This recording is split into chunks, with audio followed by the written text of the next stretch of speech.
by saying aye. Aye. Aye. Any opposed? The agenda is amended to add 5.01. Mr. No, Comment.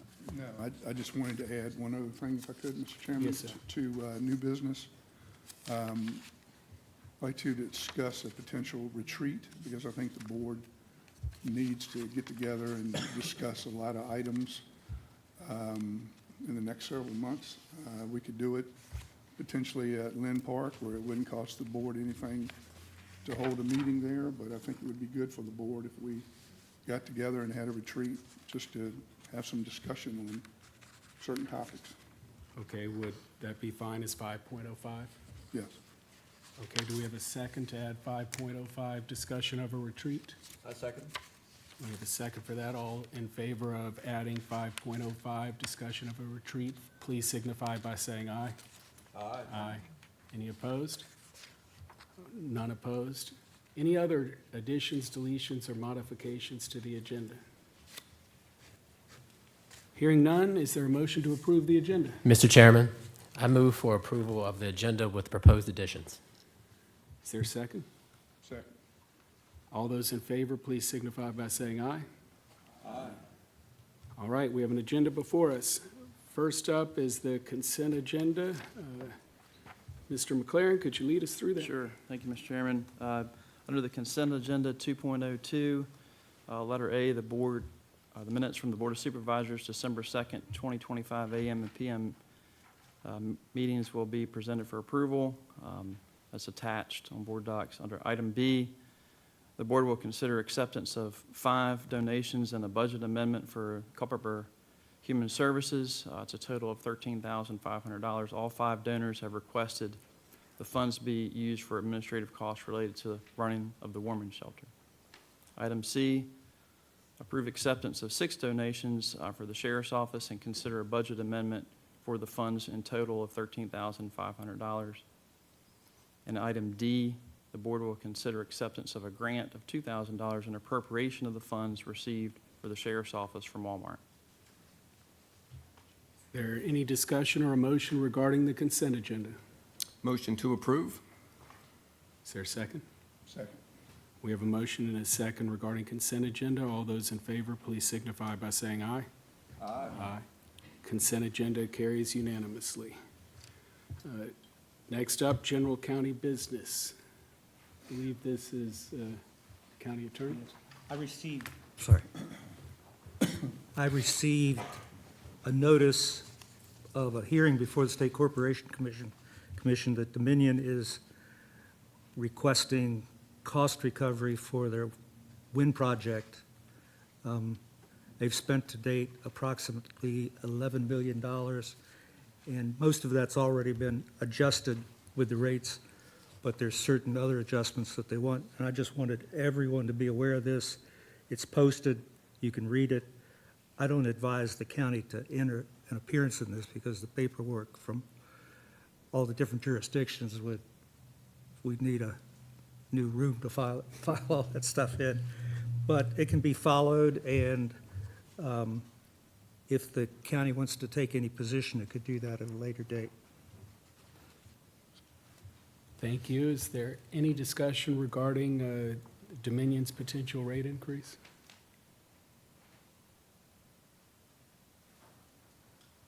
Hearing none, we will move on to old business. 4.01, should I turn that over to you, Sam, for introduction? Mr. Chairman, I can introduce it real quick if you don't mind. Under item 4.01, under old business, Jesse Martin, who's a current contractor, Director of Technology for Recovery and Modernization, is prepared to update the board regarding IT infrastructure needs, and also ask for direction and a potential vote to move forward with preparing specific contracts for those needs. And Mr. Martin has made his way to the podium to kind of address those and run through those. Also, just as a reminder, before Mr. Martin goes through those and answers any questions that the board may have, we did post under the public content section a snapshot, and it's really related, still is related, unfortunately, to an infrastructure failure that we had on June 5th in the county in 2025. Also attached to board docs is a request for a not-to-exceed authorization to move forward. But Mr. Martin can address those details as needed. Thank you. Mr. Martin? Mr. Chairman and members of the board, so what we have come before you with this morning is the result of the time and effort that we've put into the network remediation resulting from the June incident. We have worked with engineers from the selected systems for firewall and switching needs, and taken into consideration all the various county office buildings that we're operating out of to find the most streamlined and effective way to bring the network back to where it needs to be and ready us for the future. With that in mind, the biggest thing that we come and ask for you this morning for your consideration is when it comes to the licensing of these products and putting them in place. We have really two options before us, and that would be looking at this from a 3-year perspective or a 5-year perspective. Ultimately, the network and hardware that we're putting in place has a lifespan that will exceed either of those options. However, there's some benefits to having that longer licensing period of 5 years, or there's benefit of a smaller outlay if you're doing 3 years. If you're familiar with the licensing that comes along with this technology, there is a lot of fluctuation in it. But ultimately, this number that we're presenting before you this morning, whether it's through the path of a 3-year term for the licenses for these network components or the 5-year, ultimately the number that you're seeing before you is the full remediation of the network, signed, sealed, delivered, totally operational. So that includes any of the services for the installation of those devices, cutting over, and then post-installation support. Happy to entertain any questions that you all have. Questions for Mr. Martin? Hearing no questions, yes, sir. Yes, sir. What happened in June of 2025 could be attributed to, I guess, for lack of a better term, kicking the can down the road on improvement with their IT system. And some of the consequences from that failure, the amount of money that it has cost the county when it comes to payroll to first and foremost, put a better 911 center. I just don't think that we can afford not to make these improvements to ensure that we have continued secure IT network throughout the county. Is that a good assumption? I would agree with that. It would be not to the county's benefit to make a direction, either the 3-year or the 5-year, understanding it's a big amount, and to not do anything, that point is kind of past. So there's a ton of system stability issues that the team still today works through almost weekly, if not every few days. There are systems that come on and offline and require a significant amount of time and effort to keep them up. So this system has been really specifically designed to be redundant within reason, to be resilient again within reason, and to really set Culpeper and the county up for a nice, smooth technology platform to operate off of, and really opens the door to be able to integrate new technology, to change things that allow streamlining, to be more efficient overall, and not have to have concerns about from day to day, can we access our standard systems that we conduct county business with. Mr. Chairman, I had a question for Mr. McLaren. From our conversation yesterday, Mr. McLaren, just to clarify, whichever route we go, 2.6 or 2.9 million, that funding would come from the general fund. It would not add to our overall budget, That, correct? Mr. Chairman, to Supervisor Lee, that would be my recommendation, is that where those funds would come from, yes, from the fund balance or general Right. fund. And you're looking at a difference of about $300,000 as anticipated in the report between a 3-year horizon or 5-year horizon. All righty. I would recommend the 5-year horizon, so. And this is a mission-critical expense. We have to get this done, correct? It is expensive, but it is a critical expense that is needed for the county to continue to operate. Yes. Okay. All right, sir, thank you very much. I would like to go ahead and make a recommendation that the board approves a not-to-exceed authorization at the staff recommended level of $2.9 million. That's the 5-year licensing for comprehensive technology infrastructure remediation. We have a motion. Is there a second? Second. We have a motion and a second. Further discussion? All those in favor of the motion of 5 years not to exceed $2.9 million? We are going to do this by a roll call vote because of the amount. All those in favor, please signify, well, actually, we'll go ahead and do a roll call, I guess, beginning with the right end, Ms. Ellis, if you would.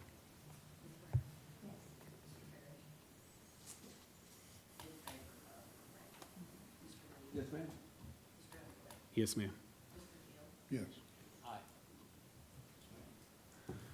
The vote passes unanimously. Thank you, Mr. Martin.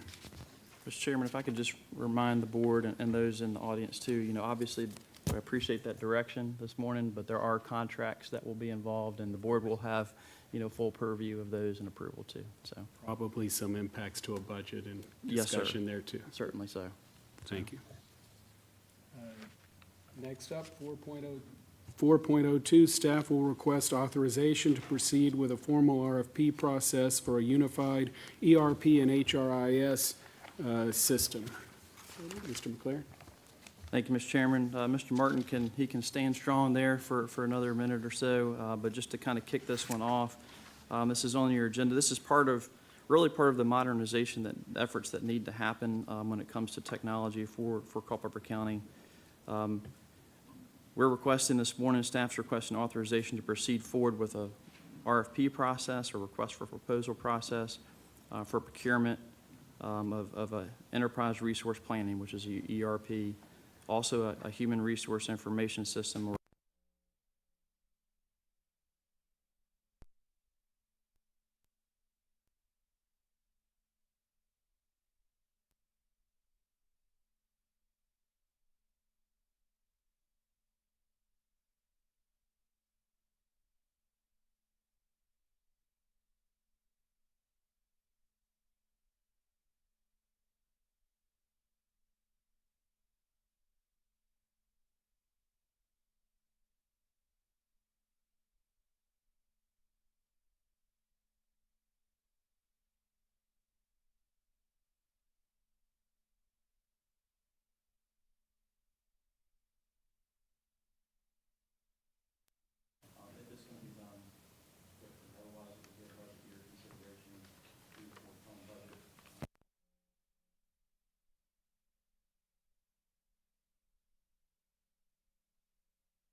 You know what, I don't think he was playing the piano. I just think that we were sitting up there on the side, and I was watching him, and I mean, he was going on the keys. 1, 2, 3, 4, 5, 5, 4, 3, 2, 1. Yeah, I think we're going, which is fine, it doesn't really matter one way or the other. Yeah. 1, 2, 3, 1, 2, 3. It didn't really I matter. gave all I the didn't details to want Frank, and researched it, and we're fine with it. I would, 1, 2, 3, 4, 5. Maybe he was, and I was wrong. But I like to sound like an electrician. 1, 2, 3. I'm now taking piano lessons, and so I can play a little bit, and I'm watching him going, well, I was just like, thinking like, but maybe, it didn't really matter in the end. He was so funny, we talked to him afterwards. You did? He comes out, and he had some other outfit on, I guess he was going to black out. Nice to meet you. 1, 2, 3, 4, 5, 5, 4, 3, 2, 1. He says, I'm from New York. 1, 2, 3, 4, 5, 5, 4, 3, 2, 1. Thank you, ma'am. Thank you. Yes, ma'am. Thank you for being here. Always a pleasure. 1, 2, 3, 4, 5. Yeah, thank you so much. 1, 2, 3, 4, 5. Yes, definitely, I can't not. I got it. 1, 2, 3, 4, 5. We can carve that out. Jesse Martin, you're the man. Oh, Should I bring that up? Can you bring that up? 1, 2, 3, 4, 5. It's a great point. You all might have to share. Okay. What we're navigating here is every decision. I'm okay with hiring for this. Yeah. And honestly, this is a position. So, can you two do me a big favor for just this meeting? Just share a microphone. It- We shared years ago, so I'm sure our moms would be proud. Right? Yeah, right ahead.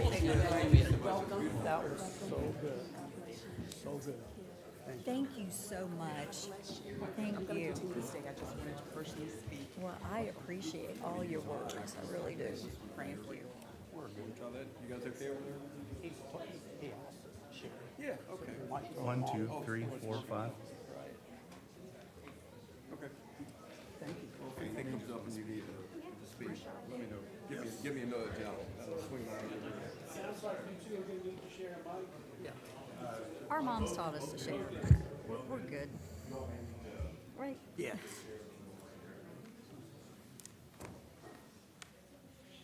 I think we can handle that.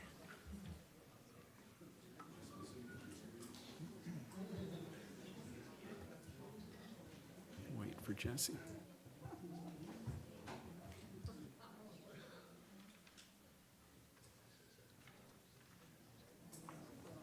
All right, thank you very much, Mr. Martin and others, for getting us back running. One moment.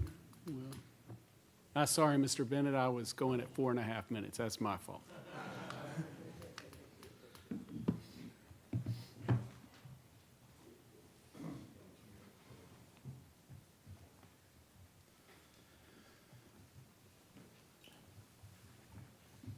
All right, Mr. Martin. So the need to modernize systems. So a significant step also in remediating the network is also bringing the financial and human resource systems up to modern standards, just for a lot of reasons, as it comes to security, as it comes to tracking, as it comes to compliance in a lot of ways. But a really significant factor in this is also, as we have more modern systems, we also have the ability to have more transparency with the information, and most importantly, especially for you all as you're making decisions for the county, also having real-time information and access to that. So this is looking at replacing the existing system that currently handles payroll as well as the county finances. But while doing that, taking the opportunity to unify the systems so that payroll, time and attendance, finance, even down to procurement processes and things like that are all operating out of one unified system. Again, it comes down to a play for efficiency. It comes down to having standardized processes and procedures in place to make sure that county business is conducted in a standardized format, and in a format that works for the needs of Culpeper now and into the future. So what we've asked for today is the approval to move forward with an RFP. There are quite a lot of vendors that can do this, but they tend to be in kind of modular designs. Right now, the focus that the area that we've focused on the most is that finance, payroll, time, and attendance piece, as well as the human resource side of this, because really, those being in two different systems doesn't make a lot of sense. You need one to do the other efficiently and to make sure that all the processes are contained. We're requesting your direction to move forward with an RFP, but we are also certainly open to looking at existing cooperative contracts that are in place to accelerate this. Transparently, the most challenging part of this is not necessarily going to be implementation as it typically is. The more challenging part of this is going to be pressuring these vendors to operate on our timeline, operate efficiently, and move this into production. We've had a pretty strong goal of having the finance system up and live, perhaps side by side for the first month in the 2027 fiscal year, so July 1, right, or 2026 fiscal year, starting July 1st. The challenge is that, especially when it comes to the ERP and HRIS systems that work with government organizations, that is not the typical timeline that they're comfortable with. They do very long implementations. I am not a fan of that, and I think we have the people and the skills and resources in place to shrink that and make sure that we're transitioning over to a system that works for the county a lot quicker, a lot more efficiently than that. Thank you, Mr. Martin. Questions? Mr. Martin, I do. Yes, ma'am. If I remember correctly, in one of the meetings last year, and I can't remember which one, when this process was talked about, it was going to be anywhere from a 6 to an 8-month process to get that back. Is that still current? That would be an accelerated timeline. That's accelerated. Yes, their standard implementation, regardless kind of of any company that you go to, is 18 months. We have had some preliminary discussions and looked for ways that we can shorten that down. Part of that, which is a huge cost savings to the county and significantly accelerates the timeline, is that we would do a clean slate installation where we're retaining all of the data that we have in the current system, which is stable. It just doesn't have the features and things that it needs to do business for the county. But using that as a bit of a data repository, that the historical data is housed there, that we could choose to transfer over time at our pace, or that we retain it there until the necessary legal expirations happen and then slowly phase that out. So that accelerates a lot because the data transfer of historical data, especially when we are catching up from a system that was installed, I believe, in 1988, 1989. So the data transfer would be pretty complex because we're jumping several iterations of systems. So by retaining it in our current environment that it's stable on, we can really accelerate that along. But most of these companies, there's a lot of pressure that's going to have to be applied to get them to come off of an 18-month timeline. So if I'm hearing you correctly, if we do the RFP, Yes, we ma'am. will not be implementing by this July. I think it would be challenging. It would really be challenging. The part of the RFP process, if we choose to go this direction, would be putting a requirement that response to this RFP is that you're going to be supportive of our timeline. with that in mind, that actually may exclude some options from us potentially, because people may just say, well, we're not going to do that, so we're not going to respond. Mr. Payne. Could we make your timeline more achievable with a cooperative purchasing agreement as opposed to the current proposal? Theoretically, yes, because if we could come to the table with the option to move forward immediately, again, doing a not to exceed amount or something like that, and allowing us to find the best solution on the market that is able to meet our timelines, yes, we could probably accelerate that significantly, at least cutting 30 to 45 days off, sometimes 60 when you get into an RFP of this level of complexity. It sounds like something that needs to be done in a timely manner and try to achieve this, especially when you have employees of the county relying on their paychecks for this, so. I would agree. Yes, sir. Others? Well, I'm wondering, you mentioned potential solutions. Have you done any research into them, and do you have a few names in mind? Yes, sir. So we have some of the top ones that have come through. Currently, the company that you all do your annual budget process with, OpenGov, I believe. So OpenGov, we've looked at them. They have some of the modules that we were looking for, some that aren't. They're very specialized to focus on the government side of things. We've also looked at NeoGov. NeoGov has some limitations that we were looking at. Of course, we've looked at Tyler Munis. They're large in the market. There's upside and downside to going with those.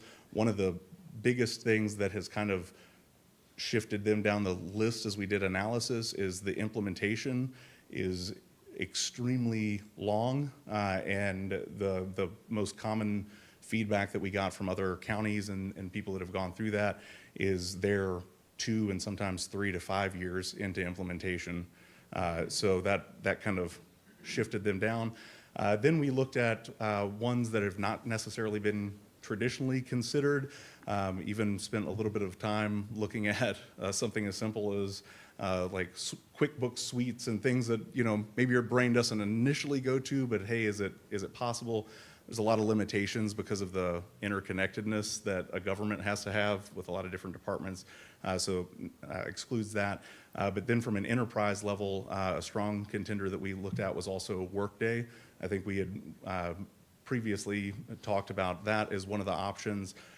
They have traditionally been more focused in business enterprise in the private sector, but they have started to make a really significant play, especially in Virginia, to be a system that would work for our needs. I think, in fact, they have opened a government division in Virginia now, just to support those. So that one is across the board. It has all the packages of everything except their limitation that they cut off to is fully handling citizen payments and things like that. They don't go into that realm. They focus on core financial systems, and then they have partners in place to do any of those transactional things with external.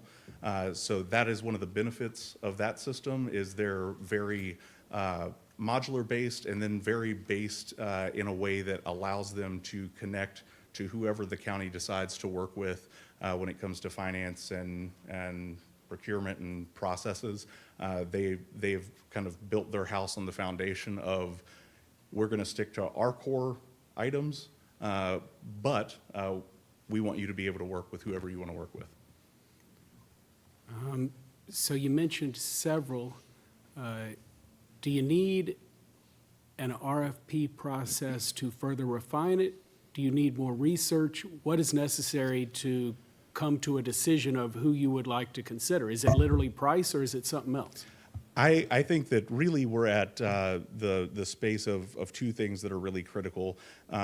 Three? The price, obviously, the implementation by our schedule, getting someone that is we'll say wise enough instead of crazy enough to meet our timeline needs.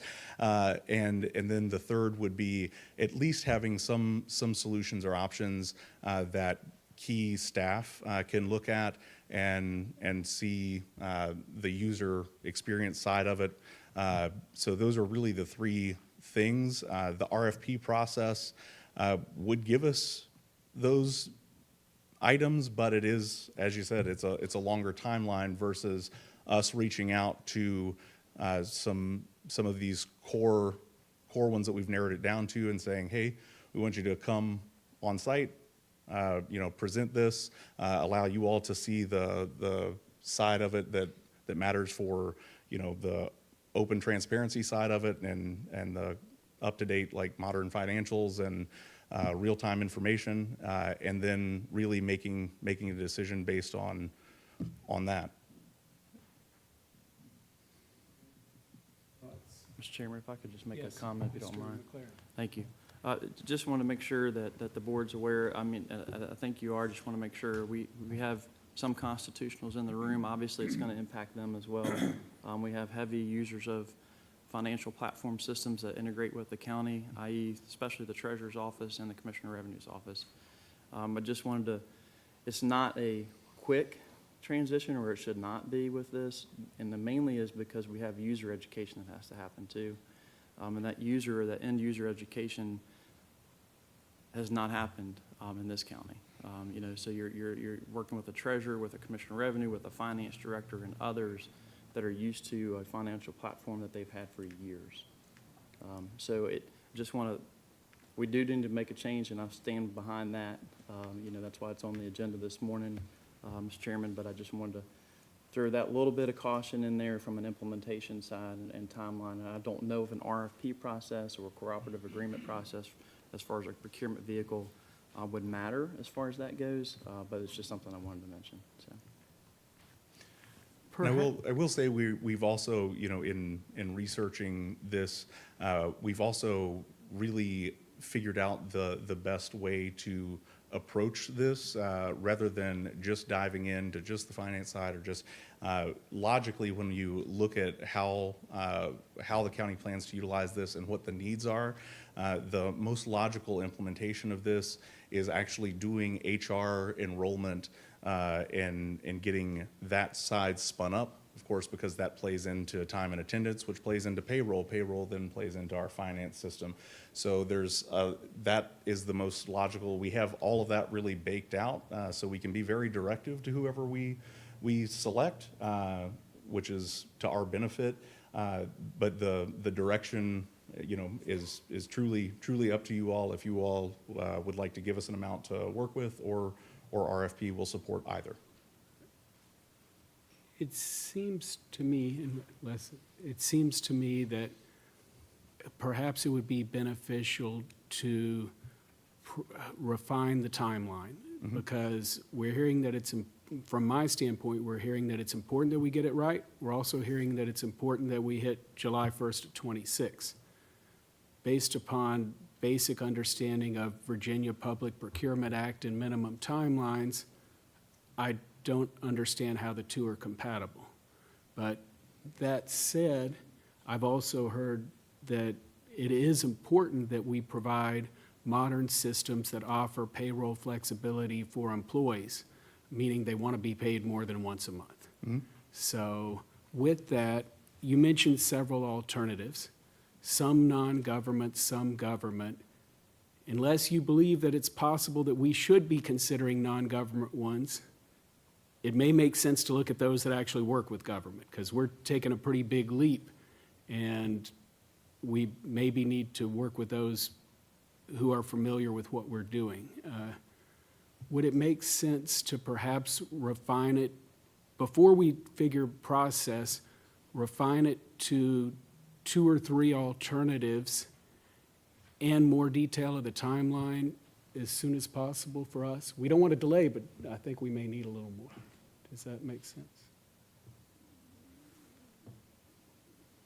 Does that make sense to you, Mr. Martin? Yeah, I'm certainly comfortable. I'm certainly comfortable with that. We're fully prepared to support whichever direction we go. It is the 7/1 go live for some of these systems it would be pretty groundbreaking in terms of a local government going that speed, but a lot of that comes down to slow down to speed up, right? Understanding the systems, understanding what we're asking for, and then, the benefit that we have is instead of forcing a new system to work as we always have, really looking at it and saying, how have you designed your systems to work? We want to utilize your systems as they were designed, and we have a unique opportunity to do that because we're really making a huge technological jump. Well, another thing that may be worthwhile, because you mentioned timelines, and you mentioned one that had quite a bit longer timelines, maybe as soon as possible, and perhaps we could even adjourn this meeting for a couple of weeks and then continue the conversation, but if it'd be possible to know the alternatives and their response to timeline, especially given what would be a standard implementation plan of onboarding with the information, or HRIS, as you say, and then rolling through. Doing so without needing to bring the I-Series information over, and trying to be as aggressive but reasonable as possible with good education for everybody that would be involved, but to try to hit our deadline. Yes, sir. Yep. I think we could certainly come back with that, and as you said, even earlier than next month if we want to maintain speed. Mr. Yes, Martin, I'm Mr. sorry. Lee, go ahead. Somebody else had. No? Mr. Chairman, and for Mr. Martin, help me to understand the July 1st deadline. That's not an absolute. We can move beyond that. It doesn't sound like it's realistic, correct? Correct. The benefit to it would be if you, getting the systems up as quickly as possible, reasonable. B, if you would start on 7/1, the benefit would be when you get to budget planning for the next year, Right. you have one full year. I am not suggesting that would be the reason alone to do this. And as Mr. Underwood said, I think it's really critically important that we, sometimes slow down to Get it right speed up. first. Yes, sir. Yes, sir. Okay. All right. Thank you. McClare? The only other comment I just want to make is I'm going to reiterate the end user side. And I think that maybe perhaps a revised timeline, and I'm not suggesting that today, but a revised timeline will help us build better buy-in with some of the end users of what we may need to look at. Correct. So Yep. spending time with the treasurer, spending time with the commissioner of revenue, spending time with the finance director to better understand what our true needs are, which will help us basically go to the market and see. Yes, and to be clear that what we were asking for here with the RFP process was to allow that to happen. We know the need, but we want to make sure that we're taking into consideration all the end users, because it has a significant impact from our day-to-day users to the board to, frankly, the citizens of Culpeper is what we pick being what works for Culpeper now and into the future. So that was the other piece of the RFP. However, I think we can achieve that if we know that we're going to go to potentially toward a cooperative contract. I think we can achieve both. It's just which road do you want to take? Any further discussion? Great. Thank you, Mr. Martin. Yes, sir. Mr. Chairman, did you want to I don't, make any action or take any action at this time, or I just think let at it, that point, let we it were linger? wanting to get more information from Mr. Martin regarding a timeline. Okay. So like the details of what could be hit and is realistic, and then a couple of alternatives and the plus and minuses. Okay. What's the time range to get that back to the board, do you think? Jane, As 'cause soon you as mentioned- possible, you based on mentioned Ms. the- Brown's comments. You mentioned the ability, potential of adjournment and reestablishing, or do we Yes. want to move down that path potentially, or do we want to set up for February 3rd? Which is your next regular scheduled meeting, or? If we have items, it may make sense to Bundle. continue it on January 20th. Yes, sir. Thank you. Thank you. Okay, next up, the board will, make sure I'm correct on this.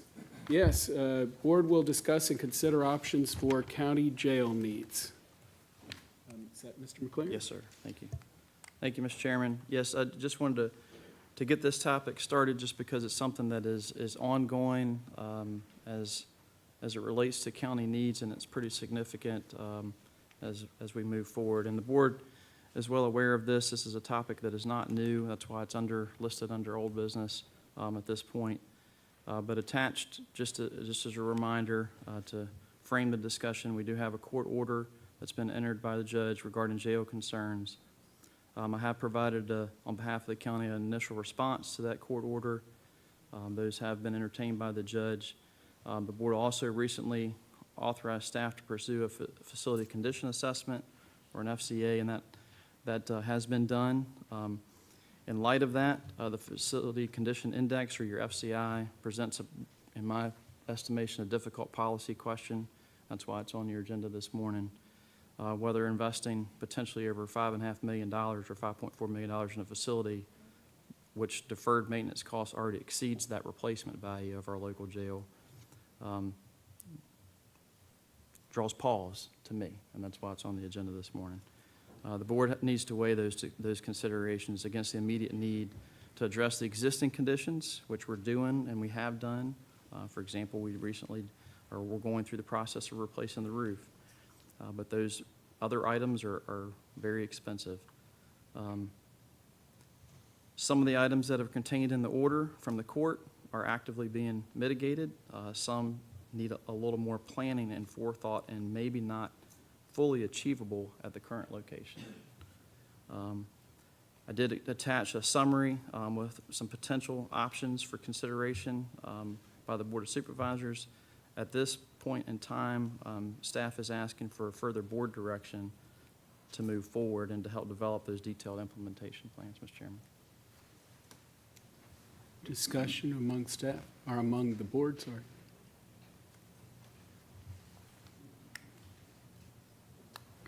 Mr. Chairman, I would like to just express my support for option A, that the board moves forward with joining the regional jail. I think one of the biggest items that jumped out at me is if we choose option B, and we put significant amounts of money and incur debt with the existing jail, in particular, the $5.4 million, as Mr. McLaren so astutely pointed out in his analysis, and that was a terrific analysis, Mr. McLaren, thank you for that. The $5.4 million that we would put into the current jail is a floor. That's not the possible maximum that price tag could go up to, because we still need to address program space and ADA accessibility issues. That could add up to an additional $2 million. So I think, in all honesty, and we've talked about this for quite a while at the Buildings and Grounds Committee, I think that the option A of moving to the regional jail, I think that time has come to us. I'm very concerned about the workforce implications for the sheriff's office and the folks that do a great job at our current jail, and I would like to make sure that we prioritize, if we move forward in this direction, making sure that those folks are taken care of. But my personal opinion is that option A is the route for us to go. Mr. Bates? Mr. Chairman, this discussion has been, we've had this going on for quite some time, and we have made progress, because at one time we had three options. We were talking about Coffeywood, we've talked about a regional jail, and we've talked about building our own jail. And I have said on the record before that I'm not a big fan of throwing good money after bad. But we are in a situation right now, and we know how quick government moves, that we could be talking 4 or 5 years down the road before even remotely start talking about putting a shovel in the ground, not just for either a local jail, but for a regional jail. That being the case, we have said all along that it would be prudent for the board to have numbers in front of us. What's it going to cost to build our own jail? What would it cost to join a regional jail? I've learned a lot over the past couple of years when it comes to needs assessments, that any counties that are involved in a regional jail, they're all involved in that decision of whether they're going to accept somebody else. So first off, I want to commend the sheriff for his work with CVRJ in securing a rate that is a lot less than what we've been paying. And, he saved the county taxpayers a lot of money. And from my understanding, that agreement will be carried out, it will be extended, depending, if he's reelected as sheriff, that will go on, but that's nothing definitive. And I think at this point, we need to look at something more solid where we've got something in writing. If we were to pull the trigger on a regional jail today, I think it would be fair to say we'd be talking 5 or 6 years before, if they have to go through the process to put an addition on CVRJ or RSW or wherever we're talking. What do we do in the meantime when we're talking about a 12% increase in growth per year over a short period of time? We're busting at the seams now. And, I remember, 3 or 4 years ago, we were talking somewhere around the $5 million a year in outside jail services. So I don't know that, I don't disagree with Supervisor Lee. I think, he's spot on, but I think we need to be realistic when we look at this thing, that should we go back a little bit and look at, for example, Henry County, I think, was the one that we had talked about in the past, who had just built a jail 3 or 4 years ago, and I think it was $65–70 million, as well as I can remember. I think it'd be wise to have all those numbers, again, sitting in front of us before we pin this down on which way we're going to go. So. Other comments or opinions? Would we like to offer some direction to staff or make some way to go forward here? Well, Mr. Chairman, with all due respect to Supervisor Bates, I do not believe that any of us on the board nor the community would want to incur a $50 or $60 or $70 million debt to build a jail. I just think with the other, with our courthouse, with our schools, with our data centers, with our IT, we have a lot of projects. Respectfully disagree with that. I think we have a solution in front of us. We also have an extremely patient judge who has given us very clear direction that something needs to occur sooner rather than later. Option A does satisfy the judge's order. It takes care of all of that, even though it's going to take us 5 or 6 years until construction is completed at CVRJ and we can start transitioning inmates. I just think that we have a financially viable solution in front of us right now that we can act upon.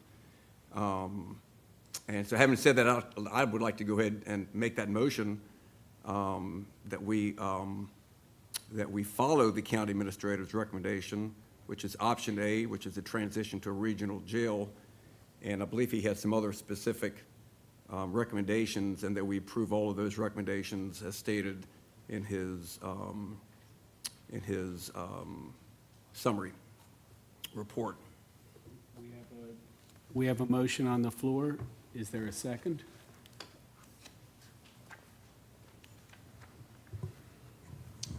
I'll second it, Mr. Chairman, and make a comment, if I could. Yes, sir. As far as, and I agree with Supervisor Bates too, but building a jail, which is a large ticket item to me, it can be looked at in the future. If the technology money starts coming in like we think it will be, hopefully, with all the groundbreakings that are going on now with the data centers and Amazon up and running, we can potentially look at that in the future with maybe 4 other complexes coming on in the next 5 years too. And that's why I was always trying to get the board to defer on the school appropriations of $115 million. If we had just waited another year or two, I don't think we'd be in the situation we're in now with having a deficit this year coming up that we got a budget for and find savings on. But for the large ticket items, I agree with Supervisor Lee that we need to defer on those. And I think the regional jail approach right now makes sense to me. Mr. Chairman, just for clarity, that when we talk about this regional jail, it's not a matter of calling up CVRJ and saying, hey, we're gonna bring this contract if you'd sign it. From what I understand from, I guess, 7 or 8 years ago, I think the buy-in at that time was $15 to $16 million to buy into a regional jail. And then you are then looking at a pro rata share of the maintenance costs, which could very well be upwards of $1 million a year. Now, granted, we are saving money after the initial investment, but keep in mind, after the 30 years that it would take to get to the break-even point, we have nothing to show for it. So I think to be realistic, the 4 to 5 years, with the roof and what dire needs are that have to be done at this current jail, I'm not saying that's not the way to go with the regional approach, but I just thought that it would be more prudent to have numbers with different options, total cost in front of us before we make this decision. But that said, again, we have kicked this can down the road long enough, and something needs to be done, and I'll support the motion.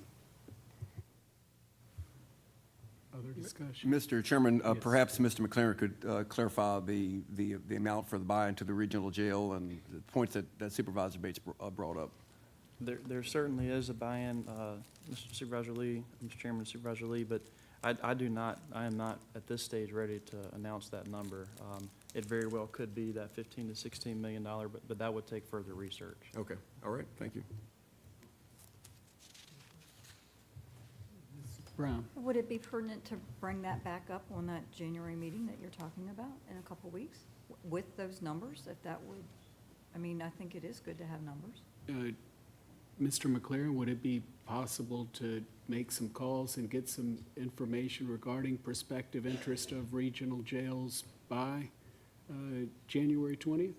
Mr. Chairman, we can certainly place the calls. What information we get back It's is going government. to be from the other side, so I will not promise that, but yeah, we can certainly reach out, so. Mr. From Bates? our Oh, point sorry. of view, Mr. Chairman, we don't, as new members, we're not prudent to, other than what we were sitting in the audience hearing. So personally, I agree with Mr. Bates on that I'd like to know what we're committing to before we commit. So here we go. So this is kind of like the dog chasing his tail. So we're back to square one again, because this conversation has been going on for the past 3 years. And we're back to the same, when Supervisor Durr was here, we had clearly, we need direction. We hired Mosley Architects. We're going to get this in writing. We're going to come back with this nice, pretty packet. We're going to lay it out here, and this is what it's going to cost to do A. This is what it's going to cost to do B. And I thought we did a great thing when we narrowed our choices from 3 down to 2. And, because, I learned so much about the difference between a prison and a jail. What the DOC requirements are, and it was mind-boggling. So, yes, I think it would be a good idea if we can, we're talking about expediting getting stuff done. If we could get those numbers, I think that's a really wise move, because again, this is 10 years ago that we were talking a $15 to $16 million buy-in. But again, if there's room in the facilities, and I think CBRJ at this time does have the room, but again, it's not just that one. It's an effort or decision that has to be made by all the counties that are involved with that regional jail. Not just one county can say, yep, we're going to let Culpeper in here. You stroke us a check for $15 million and we'll start handling your prisoners. That's not how it works. So if this is the way that we're going to go, again, I just don't like buying a pig in a poke. I'd rather have the numbers out here and see what we're dealing with, so. Along those lines, Mr. Bates mentions Mosley, and I believe they did do a study, high-level cost of if we were to do a jail. They had done, as Mr. McLaren said, they had done the assessment Right. on what it was going to take, and those numbers, I'm not really sold on the numbers that they're coming back with on redoing that jail. We had talked about the existing jail, that we were going to use it for a holding facility if we put the courthouse there. Now there's discussions about a referendum. I've heard rumblings that it's going to be a referendum, that we're going to move the courthouse out of the town. That being the case, the jail wouldn't serve the courthouse. So there's just so many, we've got to make some decisions here. We've got to we've got to quit guessing and get numbers and make a decision and move forward. And because, again, the jail population is not going down by any stretch of the imagination. And again, my kudos to the sheriff's office and Mr. Sheriff Chilton for his work with CVRJ and securing and other regional jails throughout the Commonwealth on getting a lower price per inmate. He has saved the taxpayers a ton of money. But again, I mean, as we all know, elections change and we don't know what the future holds. And would we still be privy to that or have access to that rate? And I can't answer that, so. Mr. Lee? Supervisor Bates, just to clarify, so what numbers are you looking for with regards to the jail? Well, I think it The would be construction of a new jail? Well, I mean, again, we had talked last year about maybe taking a trip to go to Henry County and look at a local jail that's 450, I think, I don't know what Henry County's bed space was. It may be, I think it was somewhere around 400 beds. And what they had spent, have these numbers here, and then, okay, we're going to entertain a regional jail, and if we had to spend $16 million up front, and it's going to cost us $1 million a year, what's that going to equate to over 35 years or 40 years, however long we thought this new jail was going to suffice for Culpeper County, we can make an educated decision at that point. So I think we need more up-to-date numbers, because the 15 to 16 million, that was a number that was thrown away around 2019, 2020, somewhere in their neighborhood. So I think it would be wise to get updated numbers. Question for Sam. So do you believe the current numbers are not the real numbers? And if not, so when could we have those before January 20th?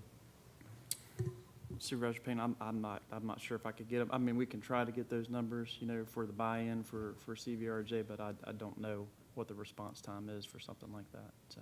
And you don't believe, the concern that Supervisor Bates has, you don't feel that the current numbers are accurate? I would, before we rest on any final numbers, we would want to do our homework, yes.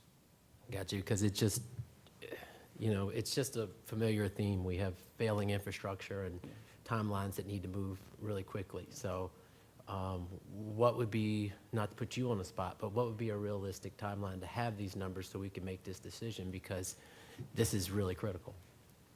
Mr. Chairman and Supervisor Payne, I can't provide that timeline, and that's why I provided the recommendation that was in board docs for, and the other thing too that's challenging, and has been challenging, and I appreciate the board's hard work on this issue for the community.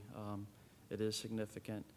The narrowing down certainly helped, you know, to eliminate one of our potential options, but it's very difficult for staff.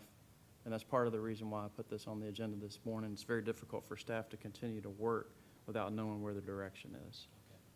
So that's what I'm seeking to achieve this morning. I want to support the board in providing the information that's needed, right, to make those decisions in that direction. And I feel like what I've done this morning to prepare the different options that Supervisor Lee pointed out, that's why today I rest on option A, which the option A for me would be to transition to a regional jail partner permanently. So what you're suggesting is we choose an option, and then you're able to go out and acquire this information and bring it back to us. This is, It's one way to do it. It just you limits. want to start the process. Because there's further homework, Mr. Chairman, to Supervisor Payne, there's further homework that needs to be done with whatever option, right? So, you know, and I think that to work parallel tracks is a good thing until it's not, because working parallel tracks, and we work in 3 tracks at one point, we're not moving. At one point, you're gonna have to pick a direction and move. And that's where I feel like we are right now, to move. My recommendation, that's why it's in the report that for you all to look at this morning. I think from a dollars and cents standpoint, I think from a future standpoint, I think you reduce, it's very similar in some ways to the cooperative agreement that we looked at for buying down costs of things. For maintenance, you're in it with other localities. I don't want to discount the sheriff's position. He has a very important job and has a significant role, in all of this, and he has stated his case and concerns as well. And I don't want to minimize those at all, but from a dollars and cents standpoint, for moving forward for Culpeper, I recommend that we move forward to a regional jail solution, so. Well, with that being said, I would support the motion. I believe it's time. We have to make a decision. We have to support Sam and staff in option A and give them the ability to pursue this. Okay, we have a motion on the floor from Supervisor Lee for option A regional jail, a second from Supervisor Deal. Are there any further comments? Mr. Bennett? One thing I think it's important not to overlook, if the project cost were $60 million and the buy-in is $20 million over here for the regional jail, so the difference of $40 million, the county would save about $1.6 million a year in interest costs. Thank you, Mr. Bennett. We'll go ahead and ask for a vote then. All those in favor of the motion on the floor of option A, please signify by saying aye. Aye. Those opposed? The option passes unanimously. Mr. McLaren, if you could pursue a regional jail, and if we have something by January 20th, great. If not, whenever we do would be great too. Yes, Mr. Chairman, thank you for that direction. I appreciate that. Thank you. Okay, if that one was fun, we're on to the next. The board will discuss and consider options regarding the ongoing courthouse planning study. Mr. McClare. Mr. Chairman, I'll try to keep this item brief. This is, again, another old business item that is carried on for a long time. Basically, what I've provided the board this morning is just a memo. It's not a detailed report or as a detailed report that you saw with the jail, and staff is not asking for any specific direction other than to remind the board that we have a significant issue with the courthouse too. We have court orders that have been coming in and out for security issues, for cleaning issues, for different things, and we're working with an older facility. Does not meet Virginia courthouse facility guidelines for security and space. We did a space needs analysis last year that Mosley successfully completed on behalf of the county. We have a shortfall space of 47,000 square feet according to those guidelines. It's rather significant and is part of the problem on the day-to-day of the security issues that we face. We have a projected shortfall space of 68,000 square feet by just 2045. And as I much say, that's not that far down the future at this point. We have considered options for expansion, and that space needs analysis that Mosley performed. We did look at potential options where the courthouse could meet current guidelines within a similar footprint today, but would it be expanded, obviously, to meet that new square footage requirement. The board has moved forward with some property to allow for that to happen. That was a direction at one time to expand the courthouse in its current location. We've also had the jail piece that we recently discussed. That does open up some space potentially if we move forward with the regional jail solution as we just talked about. But bottom line, the staff is looking forward to working with the new board to figure out where to go with the courthouse. The judge and staff are doing a great job. Judges and staff are doing a great job. The sheriff's office is doing a great job daily to provide a secure place for the public that is needed. But it has its challenges and limitations, and this is, again, something that has been deferred. I believe there's notifications to the county that date back from prior judges to 2014, maybe even earlier. So we're now in 2026, 12 years later, and we still have the same facility with some minor renovations here and there. Thank you, Mr. Chairman. Thank you. Mr. Lee.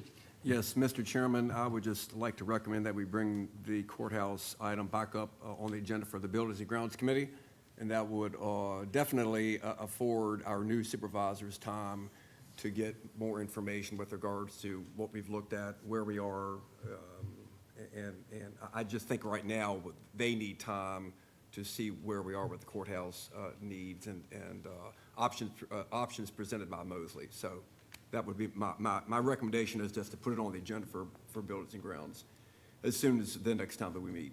Okay, Mr. Lee is chairman of Buildings and Grounds and will be continuing in that role, thus his familiarity with the discussion. Is that the consensus of the board, or do we wish to have further discussion here? Buildings and Grounds it will be. Okay, terrific, thank you. Thank you. Mr. Chairman, we're continuing to work through the orders, security measures, on a Yes. regular basis. And again, I want to thank you, Sheriff Chilton, for supplying the courthouse security needs that we need on a daily basis, and we'll continue to do those. That's our first primary task. The rest of it will have to fall in order. And I So, guess it would be good for the community and the judge to know that we're sending it to committee, not to slow it down, but to Right. get up to speed to move more quickly. I agree, Mr. So we Chairman. know that we need to figure it out, and we also need to learn more and get up to speed. Thank you, Mr. Chairman. Thank you. Next up, we're on to new business. First, we're going to have financial update from Ms. Lamb, if she's prepared. This is impromptu, Ms. Lamb, so appreciate what you can do.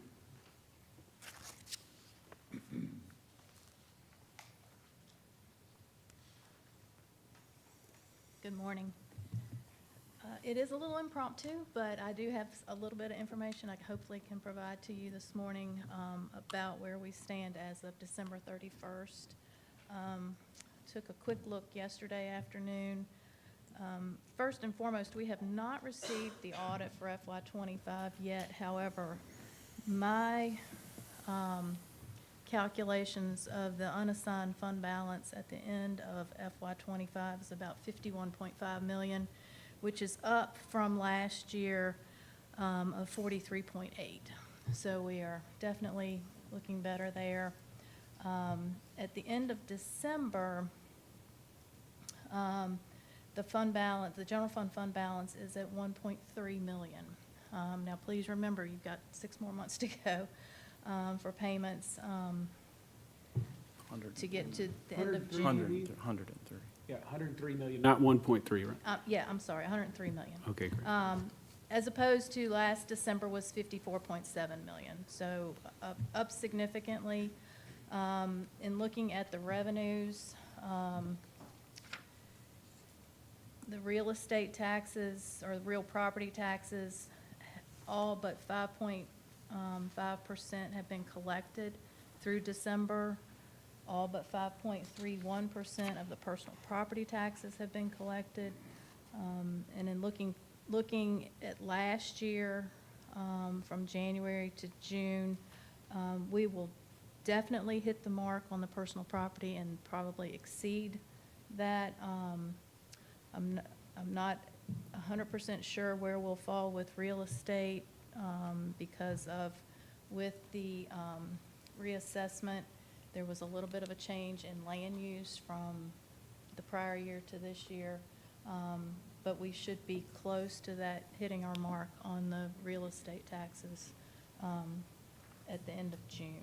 We're dead on with our sales tax collections at, we still have, well, actually a little bit over on sales tax collections. So we still have about 47% left to go to hit our mark there. Most of the revenues were pretty much at the 50% mark or a little bit over where we should be for 6 months. On the expenditure side, most of the departments are at 50% or higher in unspent funds. There are a few departments that are a little under the 50% mark. But overall, I feel like just where the fund balance is at the end of December for this year versus last year, we're in good shape.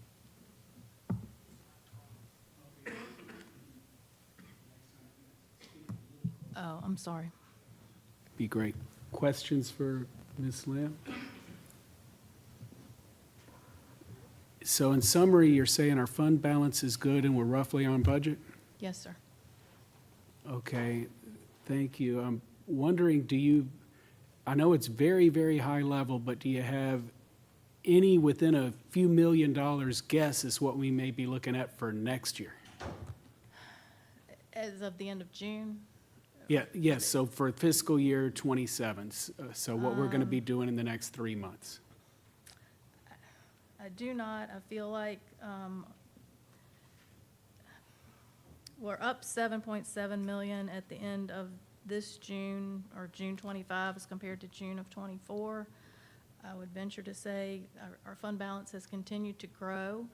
Pull that thing even closer. Get into that thing. Is that better? Sorry, I don't talk very loud, unless I'm mad, and then I will. We're trying to keep you a little quieter. So our fund balance has continued to grow over the years, and I do feel like, you know, if we're at 51 and a half, and those are my calculations, that's an unaudited figure. I have not received the audited figures back yet, but I do feel like, you know, we should at least be at 55 million, if not more, at the end of June of 26. My question is more regarding what our operating expenses or what our required tax load would be potentially for next year versus this year.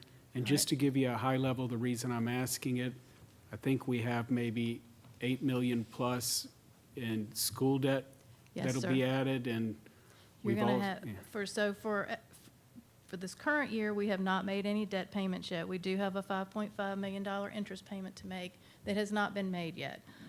Starting next year, the debt service on the 93 million is 7.3, and on the 25 million lit loan is 2 million. That will continue to drop as we go based on how lit loans are repaid versus how bonds are paid.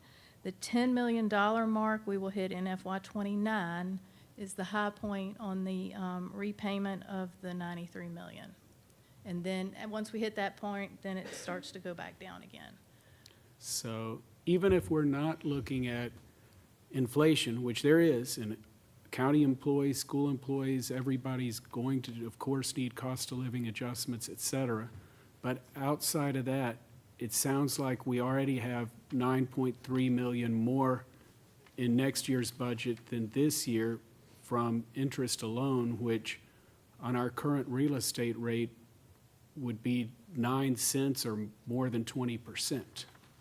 Would that be right? Well, you have other options other than real estate. You have personal property to consider. Okay, well, the 9.3 then. Yes.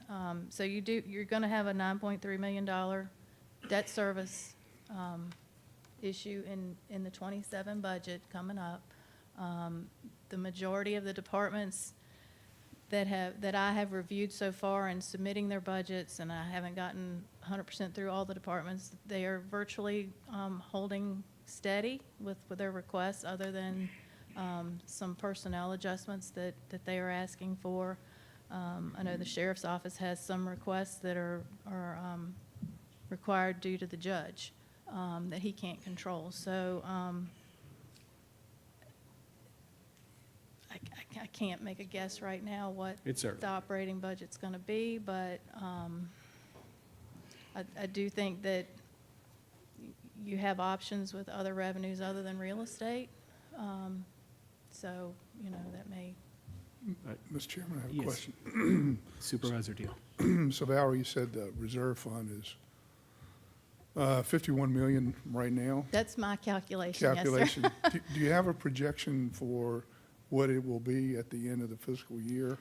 And I know that we're supposed to retain or 10 to 15%. 12 to 16%, correct? Of your operating budget. Of the operating budget. So what do you think that reserve fund will project Well, out to be at the end of the year? A conservative guess is 55 million. I mean, based on it being up about 7 million from last June from June of '24 to June of '25. I mean. And what should we be retaining from a standpoint of what So we've your done in the operating past? budget is at 286 million for Right. this current year that we're in. And that includes, that does include the capital of 40 million for the elementary school. So 10 to 15% is your policy. So we're above the policy. We've always been above the policy, and the bond raters take very good view of that. When we go to borrow money, that helps us with our rates when we do have to borrow money, because we do a lot of one-time capital purchases out of our fund balance. Just as you approved this morning, the 2.9 million for IT, that is something that they look at very favorably when we go to bond market. But we've always, in my 24 years, we've always had the fund balance to do that with. So along those lines, you're saying 10% of 280 million. Even if you go 15%, you're saying 35 to 40 million would be a number that we at least need to retain. For operations, yes, sir. And that's based on 55 million where you think we are. That's my guess for next June, yes, sir. Okay. Please don't hold me to that. So we have 20 million there that if we choose to use, and to some degree, that we have the ability to do that. Yes, sir. Thank you. Supervisor Bates. Mr. Chairman, I'd just like to add to that. First off, thank you for the short notice you had on that. And that is a very good forecast that you've given us. And I understand that it's not 100% It's not written in complete. stone, I understand not that, but I 100% complete, appreciate but- your effort to get us where we are. We have other, as Mr. Deal has mentioned in the past, when we talk about these data centers, and talking with Mr. Rothmel, I know that the one on 3, the Amazon facility, the first building is pretty much up and, I don't know if it's full capacity yet, but it's getting close. So, I mean, we're going to have other revenues coming in, but I just, going forward, I just want us to understand that the $2.9 million we spent on technology, you've got to spend money to either make or save money, to run more efficiently, to be, good stewards of taxpayer dollars with the way the county's growing. I think it's a good investment, but I don't know that we're in dire straits that some people have put out, that, the kind of the sky's falling mentality that, I'm glad, I appreciate this because it kind of puts to rest that we are not in dire straits. And, this county has always done a great job. Previous supervisors have done a great job on being good stewards and, making sure that our fund balance is at or above where, we should be. So, again, thank you for that. Other questions of Valerie or other comments? Valerie, I just want to make sure that I'm understanding you correctly. On the bond rate, when you're looking at, if we have 20 million roughly, you're saying in a reserve that we can use, you're concerned that if we use it for general operations, that lowers our rating? Is No, that ma'am, correct? that's not what I'm Okay. saying. What I'm saying is the bond raters, when we go to borrow money, the bond raters look very favorably upon the fact that this board has historically used the excess over and above the required 10 to 15% for one-time capital purchases. The bond raters look very favorably at that, so that you're not borrowing and putting yourself in debt for every capital project that comes along.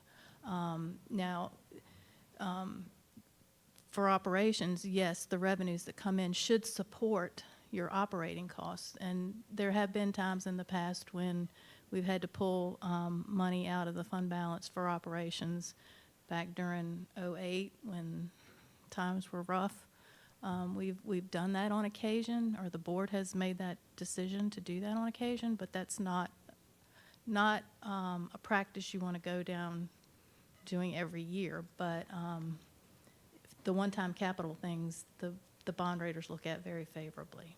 Okay, that's what I was trying to make sure that. Yes, ma'am. General operating is a no-no, capital improvements, yes. Yes, ma'am. And when you say not practical to go below that, you're saying go below the 15%? Yes, sir. Thank you. So would it be reasonable to figure that operating expenses are going to be up by more than 10 million next year versus this year. By adding in $9.3 million of debt service, yes, sir. So, But that 286 million includes capital. So when the 40 million comes out, that was, and I have not seen the capital request yet for this Correct. year. I don't know, what they're going to look like. Hopefully, there aren't going to be significant ones with people knowing that the board has borrowed quite a bit of money for the schools. But Only- operationally, yes, the I would prefer to focus on the operational side. What I would say to the capital side is our prior two discussions were courthouse and jail. I don't know where we're going to go, but there's certainly been discussion in this meeting about capital. In terms of when I look at financial statements, I tend to look at operational components different than the capital components because one impacts a balance sheet more, the other the income statement. And if operational expenses are going to be up more than $10 million, and if we wish to have the revenue match that, which you said is what bond raters like, that would mean that we would need more than $10 million in taxes. Now, we could, if this were an exceptional year, do what we did in 2008. I was here, I remember it. We could say, we have big problems and we need to adjust, but as you mentioned, long-term, you don't want to do it. You want to have you want to have your revenue equal your expense. And correct. so if we're saying revenue, our expense is going to go up by more than 10 million on pure operation, not talking capital, that would mean more than 10 million in taxes needed. Unless you are doing the one-time or hopefully infrequent pull from general fund, is that? Well, there are other local revenues besides real estate that support. I just said departments. tax. I can't say that it would be 100%, that whole 10 million is going to fall on the real estate tax because you are going to have other revenues. Right, and I'm trying to I'm not saying, so at this point, I mentioned revenue and so tax, not real estate tax. We got all sorts of taxes. We got, but somewhere, if it didn't come in from grants, and we do a great job on grants, but if it didn't come in from grants, it's Well- typically coming from the taxpayer. There are user fees built into the budget that offset, your Parks and Yes. Rec budget is offset by user fees. Water and sewer is offset some by user fees, landfill. So you do have some user fees built into the budget. So not 100% of it is what I consider tax. Right. The constitutional offices are offset by comp board funding that helps support those budgets, not 100%, of course, but, so there are other revenues besides tax that would help fund the budget. Just a quick question. Just to be clear, when we say there's other sources besides real estate, and it may not be a tax, but the taxpayer, whether it's a user fee or a tax, we're going to be asking more of the taxpayer to make up this close to $10 million in shortfall. I just want to be clear on that because I feel like we're dancing around this a little bit. Taxpayer has to pay it, right? Well, I mean, when the school board came and requested funding, everyone knew that, taxes, somehow this, It's got to come from somewhere. so the funding to pay the debt has to come from somewhere, yes, sir. Okay, thank you. So basically, instead of saying taxes, why don't we just say it comes from our citizens? Because that's where it's coming from. In some way, shape, or form, yes, ma'am. It's either state or federal to a degree or local. Discussion? But just to clarify, we still have a long ways to go, Valor, until the entire budget picture is clear. I Yes, know yes, from my sir. first 2 years of experience, we're kind of throwing around numbers right now and the potential impact on our taxpayers, but we don't really know exactly until we are much further down No, the road, sir, I have not correct? even begun to Right. put a full picture together to give to Yeah. Mr. McLaren for him to start making recommendations to Absolutely. you all. Yeah, No, sir. okay. Yeah, thank you. And I would like to say, Valerie, of the 10 years that I've been here, I don't ever remember the reserve fund being that high. No, sir. So that's a good thing, right? Yes, sir. Let's smile about that. Can we smile about that? In the bank are a great thing. That's right. Any further comments? Thank you very much, Valerie. Yes. Appreciate it.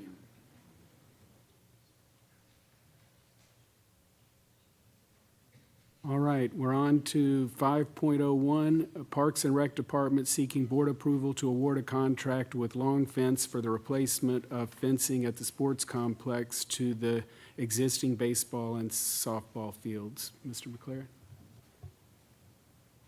Mr. Chairman, I think I guess we're on 5.10B.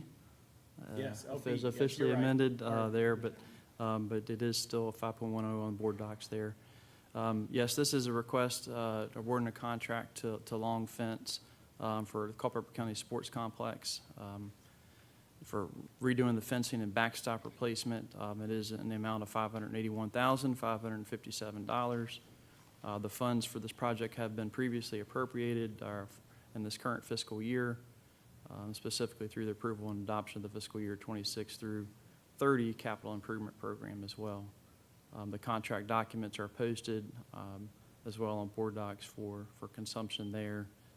Be happy to answer any questions. Parks and Rec Director Andrew Hardy is here as well if you have any further questions about the details of the project. Questions for Mr. McLaren or Mr. Hardy? Or discussion or a motion? Mr. Chairman, so I've talked to Mr. Hardy about this, and there's no bigger advocate in this room for recreation than me. And I've pushed for recreation since I've been on the board for 10 years. But I think we can pause on this. It's not a necessity.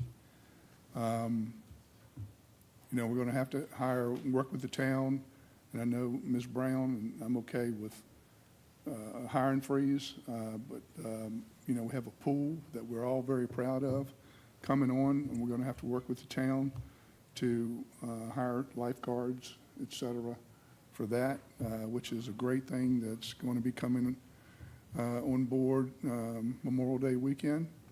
But this, and I hate to say, but we can pause on it. And there's some other things that the parking lot out there that needs to be done is going to cost about the same thing, and that's a necessity. This, I think, can wait.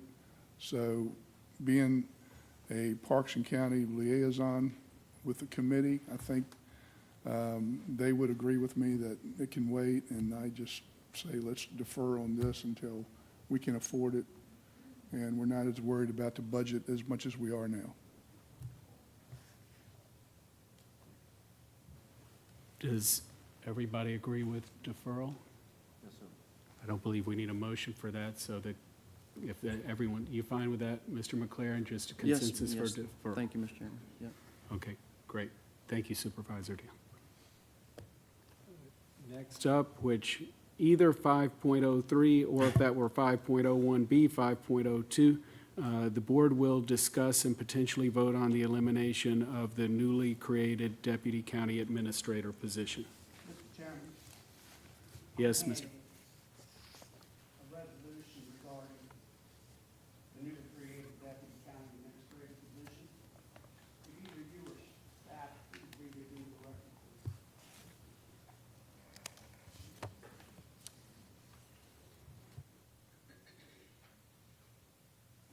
please? Mr. Bennett passed on taking a copy, so I'm going to read it into the record, I guess. That's a good way to go, Mr. Bennett, I guess.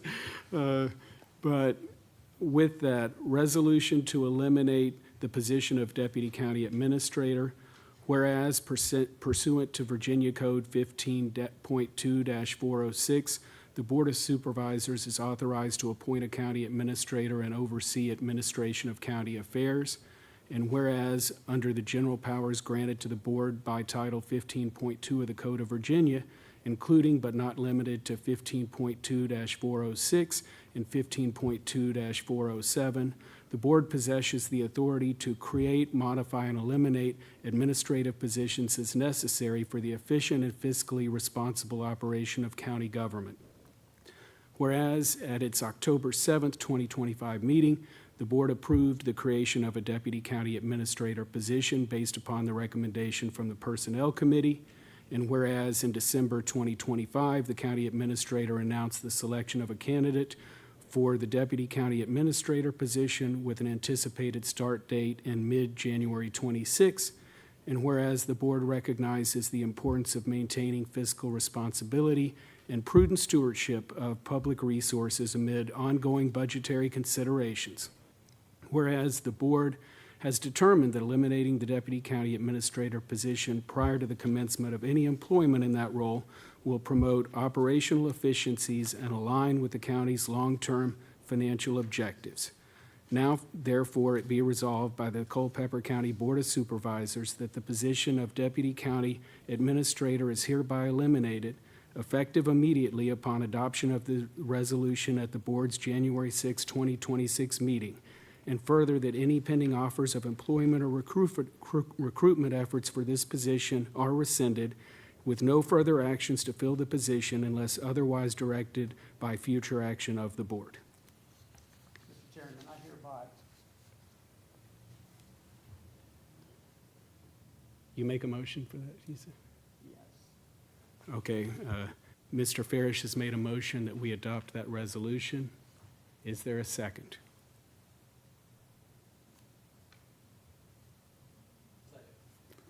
We have a Another motion. point of order. Yes, sir, Mr. Bates, point of order. We're, in this resolution, we're stating codes, and in the third or fourth paragraph down, we're talking about how we can't rescind previous action. Our Board of we just approved the rules of procedure for the Board of Supervisors, no changes.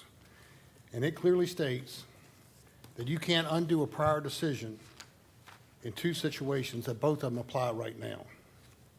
One, we gave Mr. McLaren, as a board, the authority to carry out the direction of the board in October when it was a unanimous vote, including yourself, Mr. Underwood, to implement this position and to proceed forward with hiring to fill it.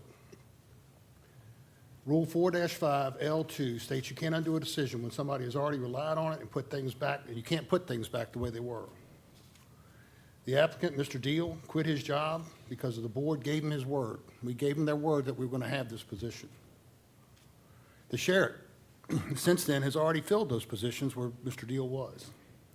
Secondly, 4-5 L3 says you can't undo a decision when personnel action has already happened. We sent Captain Deal an offer letter on December 12th. He signed it. He gave notice to his employer. That's a personnel action, and it's done. So if we're going to, the motion says that we're, essentially we're going to break the rules. They don't apply. That we'll change them as we see fit, and I'm not in agreement with that. And I would like to, based off of your decision on this point of order, I'd like to have the county attorney opine on that. What is your, could you clarify? To or- clarify that that the Personnel Committee sent it to the board voted on it.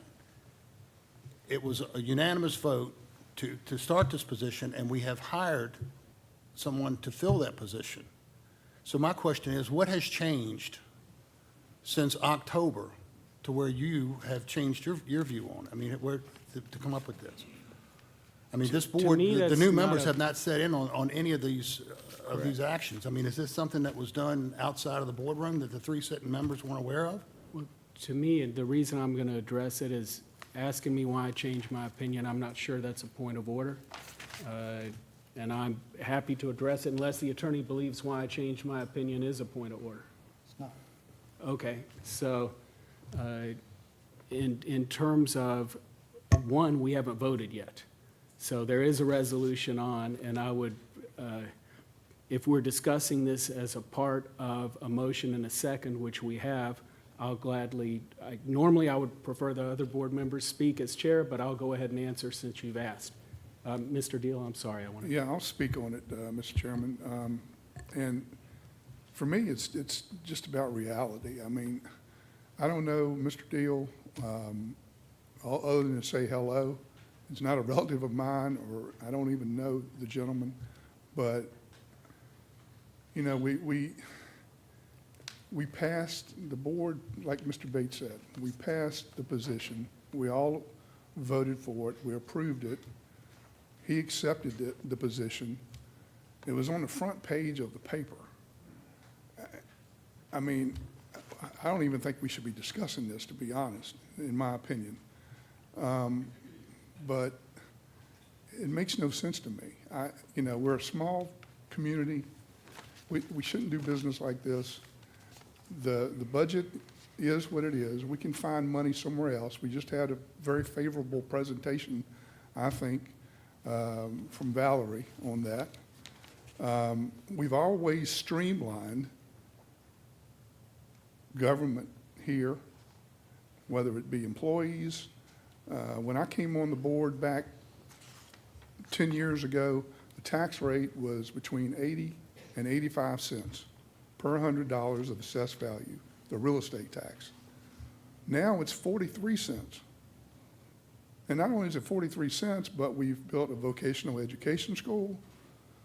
You know, we've built a field house. We're getting ready to open a pool. We've done some marvelous things. But 43 cents is, as we always say, one of the lowest tax rates in the state of Virginia. And I don't see that going up much, if any. I don't want it to go up. I've fought for 10 years to keep it low. I'm probably the biggest advocate, and I think Supervisor Underwood would agree with that, to keep the taxes low. Between that and recreation and economic development, that's what I ran on. So, but to impact a person's life and family, if we do this, to me, in this small community, is not the right thing to do. We need the position. Sam is overworked. He has nobody that can go to the different departments and really dig into the weeds of what's going on in those departments, and that's necessary right now, as we see by what happened with the IT department. So I just hope we do the right thing. I don't think eliminating position and negatively impacting the gentleman that has been awarded the position is the right thing to do in Culpeper. Thank you. Mr. Bates. Mr. Chair, I would ask that you rule, is this motion out of order that we're based off of the current rules of procedure? Is the resolution out of order in your opinion? I need to clarify some matters, if I may, Mr. Yes. Chairman. Mr. Supervisor Bates, I think you're talking about section 2 of subsection L. So you're saying that the action of the board was relied on by a third party and changed their position, and that can't be undone. But what are the facts supporting that? That the board is attempting to do away with this position, that in our rules of procedure, 4-5L clearly states that the original action by the board, let me read the whole thing. Notwithstanding Rule 4-5E above, a motion to rescind or to amend a prior action adopting something with continuing effect by the board may be made by any member of the board at a subsequent meeting upon proper notice having been given. There is no time limit for making such a motion. However, such motions are improper if, 1, the original action by the board was subject to a motion for reconsideration, 2, the action or inaction of third parties in reliance on the original board's action is impossible to undo, which it is. Mr. Deal has resigned from his job with the sheriff's office. Yeah, that's the point that I'm asking you to address. What's the factual basis that there's something that's happened that can't be undone? He's resigned his job at the sheriff's office. He has accepted the offer that the county presented to him, and he's transferred his personal time over to the county. Should he not get this job, the county is going to be exposed for, I would say, damages, because, 1, he's not going to be able to take his job back with the sheriff's office at the same position he had. He's going to have to take a cut in pay. So there are damages there, and so that's the personal action. I mean, it's pretty clear. Relative to the point of order, I guess, is what you're supposed to be addressing. Yeah. So, statement under this section is, under the board's rules, pretty clear that the action of a third party in reliance on the original board's action is impossible to undo. So, Mr. Deal, in reliance upon the board's action in October to create this position, received a term letter or whatever from the county, accepted it, and then he resigned from his position as director of a department, I believe, at the sheriff's office. And if he were to go back at this point, that position's already been Correct. filled, and he would have to go in at a lesser position, lesser pay. So at this point, what has happened to Mr. Deal is impossible to undo, as the board's rules state. So this is advisory only. But I would have to say that the point is well taken, that under the rules of the board, that to rescind the action of October, that would not be well taken. It would violate rule, let me get the whole thing here, 4-5L, relating to motions. The board chair rules that the position can be eliminated, and that the way that if you were to interpret the way the parliamentarian is, that means anytime you hire anyone, you couldn't eliminate a position. Yet state code says that positions can be eliminated or added by this board. And what we're doing, the motion and the resolution, is to eliminate a position. The actual position can be eliminated. Actions that are based on that, this board in the past has eliminated positions. I've been here when we eliminated positions, and clearly the people who were in those positions had prior commitments from the county, meaning they were hired, and their positions were then eliminated. So what we are doing is within the normal keeping and what is allowed under Virginia law. Are there other comments or questions? Mr. Chairman, if I may, I would like to ask Mr. McLaren to provide for all of us, in particular for my new colleagues on the Board of Supervisors, one of the roles of the new position is to provide budget development fiscal oversight. And I know that I read somewhere, in fact, Mr. McLaren had requested 2 deputy county administrators, which I support both. I think we need to have one now and then one on down the road. But Mr. McLaren had stated that I believe that the savings for the county would amount, by adding at least the first position, would save the county around $1.3 million, which certainly is significant since we're all concerned about fiscal responsibility. So, Mr. McLaren, if you could just maybe enlighten us with some more details with regards to where that savings would come from, should we move forward with this position? Mr. McLaren, if you'd like to. Thank you, Mr. Chairman. To Supervisor Lee, yes, I did produce a report when I presented this to the Personnel Committee in September of 2025. I did the same report in October, I believe it was October 6th of 2025, when the board afforded the position, and I did move under my authority under the personnel management policy in that action and move forward. I do take exception to one of the whereas clauses in this, where the board recognizes the importance of maintaining fiscal responsibility. I do too, and that's why I presented this position for the board, to recognize. I've been in this role since February of 2025, so not quite even a year. I guess a few months into that, we had a significant IT infrastructure issue that we're still recovering from.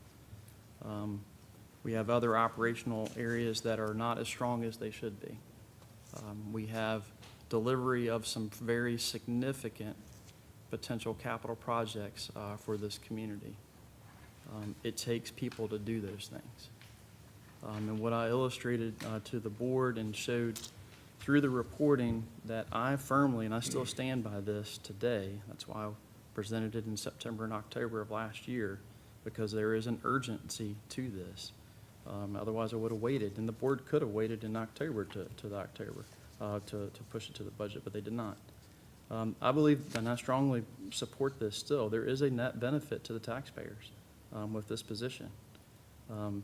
You know, there's risk reduction, crisis avoidance. We've had major issues in IT that we're recovering from. If there was better oversight and administration at the time, I believe we could have saved some of those. We're able to accelerate grant capture.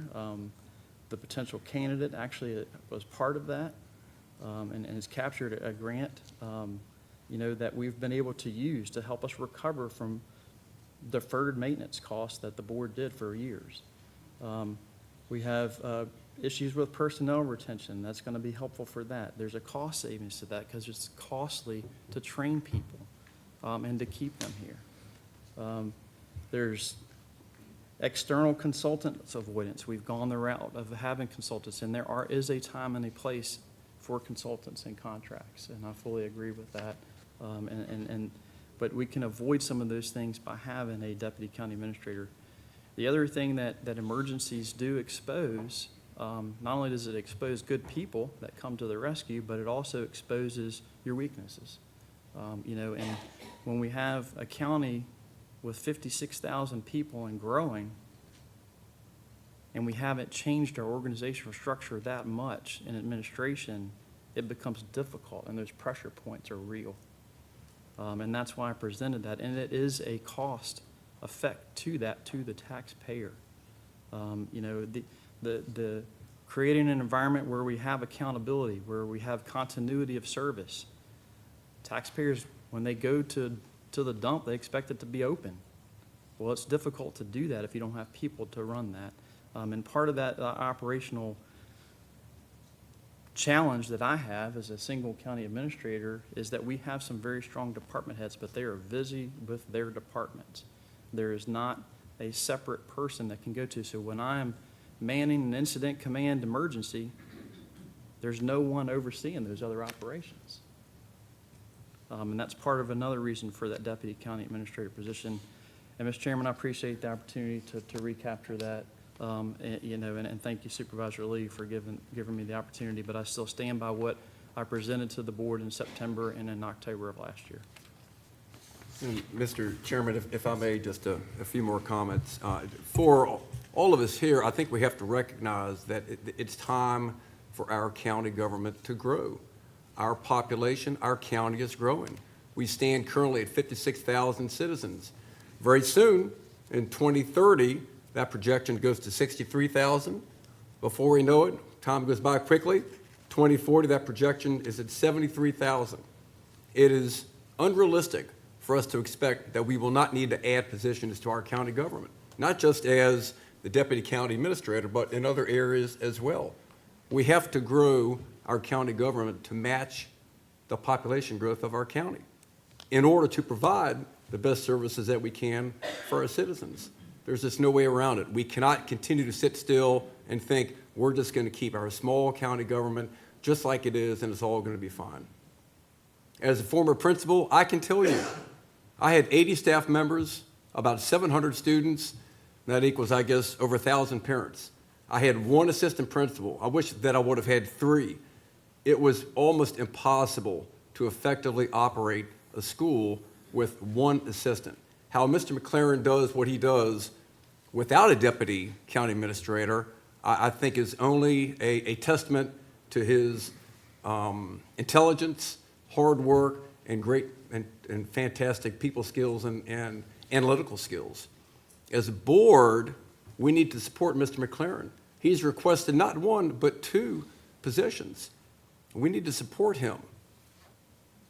It sends a terrible message out to the rest of our employees if we eliminate this position. It also sends a terrible message to anybody of talent who might want to come and work in Culpeper County, because certainly they're going to look around and say, well, I'm not going to go work there. That position might just be eliminated. How do we attract top-rated talent to come and work with us if we eliminate this position? We can't. And then finally, as Mr. Deal, Supervisor Deal said earlier, to eliminate this position at this point in time, after one of Culpeper's finest has already accepted this position, folks, that's just wrong. That's just the wrong thing to do. So we have a moral obligation and a professional obligation as a board to honor the commitment that we have extended to one of Culpeper's finest. And that person operated in a good faith towards us when we extended a job offer to him and he accepted that job offer. Is it not proper for us to extend the good faith back to that person? And this is a significant moment in this person's life because, as we've said, he has left his previous opportunity and now he and his family are dependent on this position. Where is our good faith back to that individual? And dare I say, if this same situation would happen to any of us on the board, we would be appalled. All of us would be. So, thank you, Mr. Chairman. Thank you, Supervisor Lee. Mr. Chairman, I have one more comment. Supervisor Deal. And just to piggyback on that, and of all the justification that we've heard from Sam and why he needs it and others, why we need the position, it still comes down to either you do the right thing or you do not do the right thing. And again, we've streamlined this government considerably. Ever since I've been here, past boards, back in the early 2000s, Bill Chase days, all the way up. We've streamlined it. We're tight, we're frugal, everything. I mean, this building is a good example right here.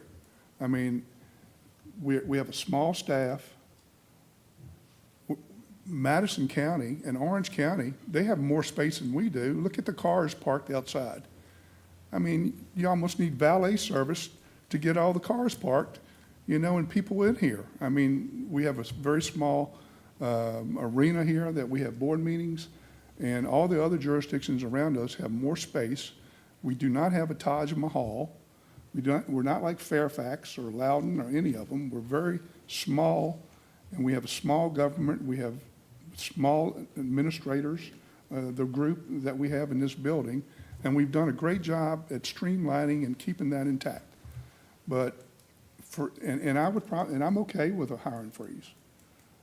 And if this position hadn't been filled, okay, I would probably be okay to deferring until later when we can afford it.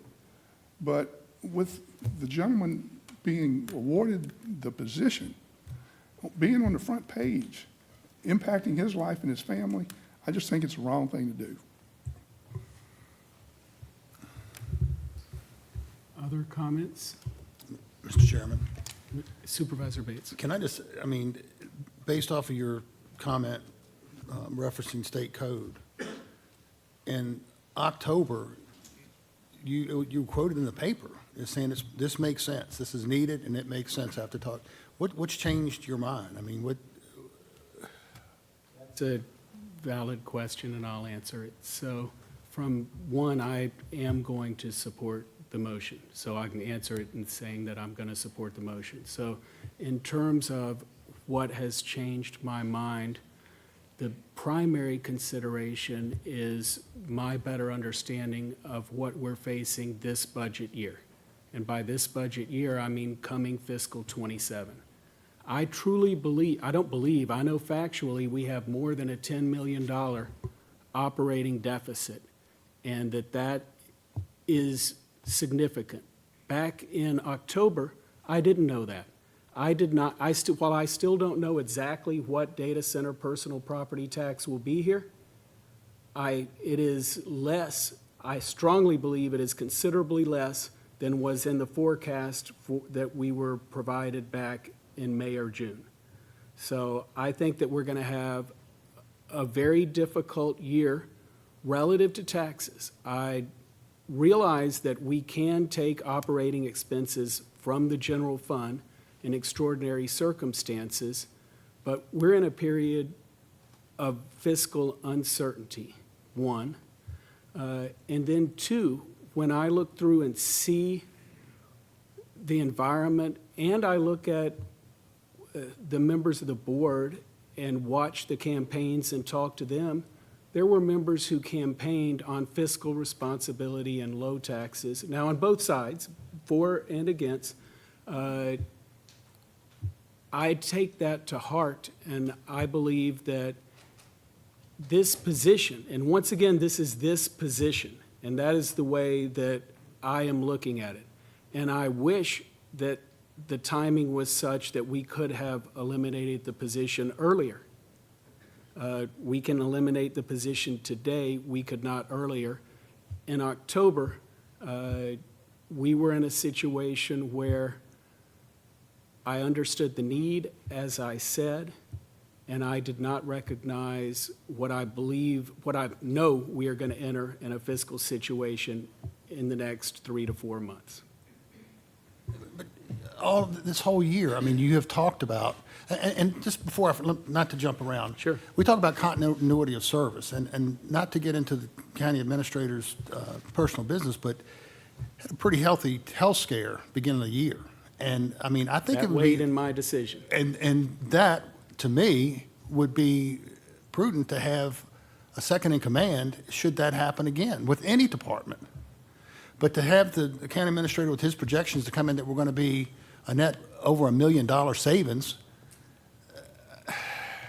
I just don't understand, one, how 3 new board members can come on, not really have gone through a budget cycle, not knowing the inner workings of where we are financially, I mean, it just sounds like to me there was a lot of this was done outside this boardroom, and the 3 sitting board members, you know, the attitude, we've got the 4 votes and we'll do what we will. I mean, this is not sending a very good message to the county as a whole. And, I mean, it's maybe a moot point, me continuing to discuss it, but there's no way I can support that.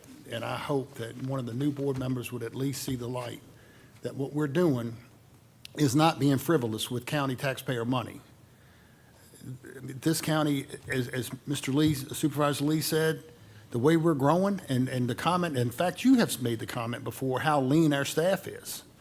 And, you know, gradually, year after year, we have tried to improve that. I mean, from the building department on how long it takes to get permits back because we're operating so thin. And to Sam's point that, you know, something happens that he's got an emergency to take care of, who's overseeing the rest of the county operations?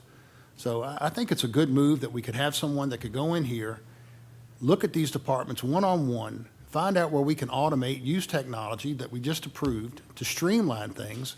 And I think that number at the end of the day that Sam has projected is probably going to be on the low side of what we could save. But again, I would like to ask the county attorney also what his take is on, you know, what are we going to be looking at in damages should we get sued? And I would say it's probably a really high possibility we're going to get sued over this. I'm not confident that, is it the pleasure of the board to discuss potential damages in the meeting right now? Well, we can move it to closed session or whatever, but I think that's something that all board members need to consider. Certainly, legal matters discussed in closed session make sense to me. Are there any further members of the board that wish to speak on the issue? Mr. Chairman, if we're going to discuss this in closed session, it may be best to defer action until you hear what I might have to say about that. If we hear a motion to defer, we'd do it. Otherwise, we have a motion on the floor right now. Mr. Chairman, I'd like to make the motion to defer until we convene the closed session to discuss the matter, if that's what was recommended by our county attorney. I believe a motion to defer is in order, isn't it, Mr.? So a motion to defer is in order relative to this. There has been a second to the motion to defer. If we will have discussion on that, If we choose to defer, it would be considered after. If we choose not to defer, it would be considered now. So we have a motion on the floor to defer with a second. Is there any further discussion? I'm sorry, I didn't quite understand what you were saying. What I'm We saying. would convene in closed session this afternoon this morning after the regular meeting, correct? Yes, so what I'm saying is what you were saying essentially, that the motion to defer takes precedent. It has been seconded. We discuss that now. If we vote to defer, we then do what you suggest and discuss it after closed session. If we don't vote to defer, Oh. then the motion is still on the floor. Gotcha, okay. And we consider it. Understood. Yes, sir, understood. Thank you. Any further? You already have a motion to approve and second. Yes, but a motion, I believe, and the parliamentarian can correct, but I believe by Robert's rules, a motion to defer takes precedence. Yeah, this is, in effect, has a higher priority than the first motion. Correct. So without further discussion, we are going to have a vote on the motion to defer consideration until after closed session. All of those in favor of deferral, please signify by saying aye. Aye. All those opposed to deferral? Aye. It passes 6-1. We will defer this until after closed session.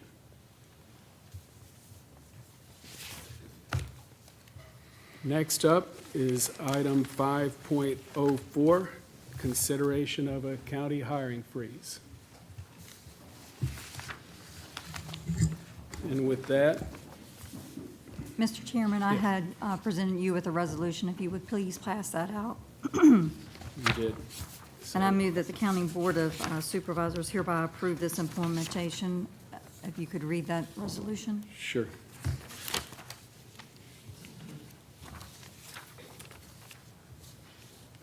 This is resolution enacting Culpeper County hiring freeze, whereas the Board of Supervisors recognizes the importance of maintaining fiscal responsibility and prudent stewardship of public resources amid ongoing budgetary considerations, whereas a hiring freeze will enable a thorough evaluation of county staffing levels, operational efficiencies, and alignment with long-term financial objectives, and whereas the board seeks to ensure that all personnel decisions are made deliberately and with full oversight to best serve the interest of Culpeper County residents, now therefore it be resolved that the County Board of Supervisors, by the County Board of Supervisors, that a hiring freeze is hereby implemented effective immediately upon the adoption of this resolution at our January 2026 meeting, and that no such current or future vacant positions for county employees reporting to the county administrator or county attorney shall be filled without the direct and express approval of the Board of Supervisors. And further, that this hiring freeze does not apply to employees of Culpeper County Public Schools or employees under the authority of constitutional officers. And further, that this hiring freeze shall remain in effect until such time as the board, by subsequent action, determines otherwise. So you're making, I guess, go ahead. Yes, I make that motion. Okay, we have a motion to enact that resolution. Do we have a second? Second. And we have a second. Further discussion. Mr. Deal, Supervisor. Yes, Mr. Chairman, so I'm okay with a hiring freeze along those lines. The only thing is, we have a pool coming on board in Memorial Day, and we need to hire lifeguards. I'm hoping that we can come to some type of agreement to where we need to work with the town on that. But, oh, it's included? Well, meaning we can, yes, and certainly Parks and Rec can say, board, we got to hire lifeguards. We come here and we say hire lifeguards. Okay, all right, great, thanks. Mr. Chairman, if I Yes. may.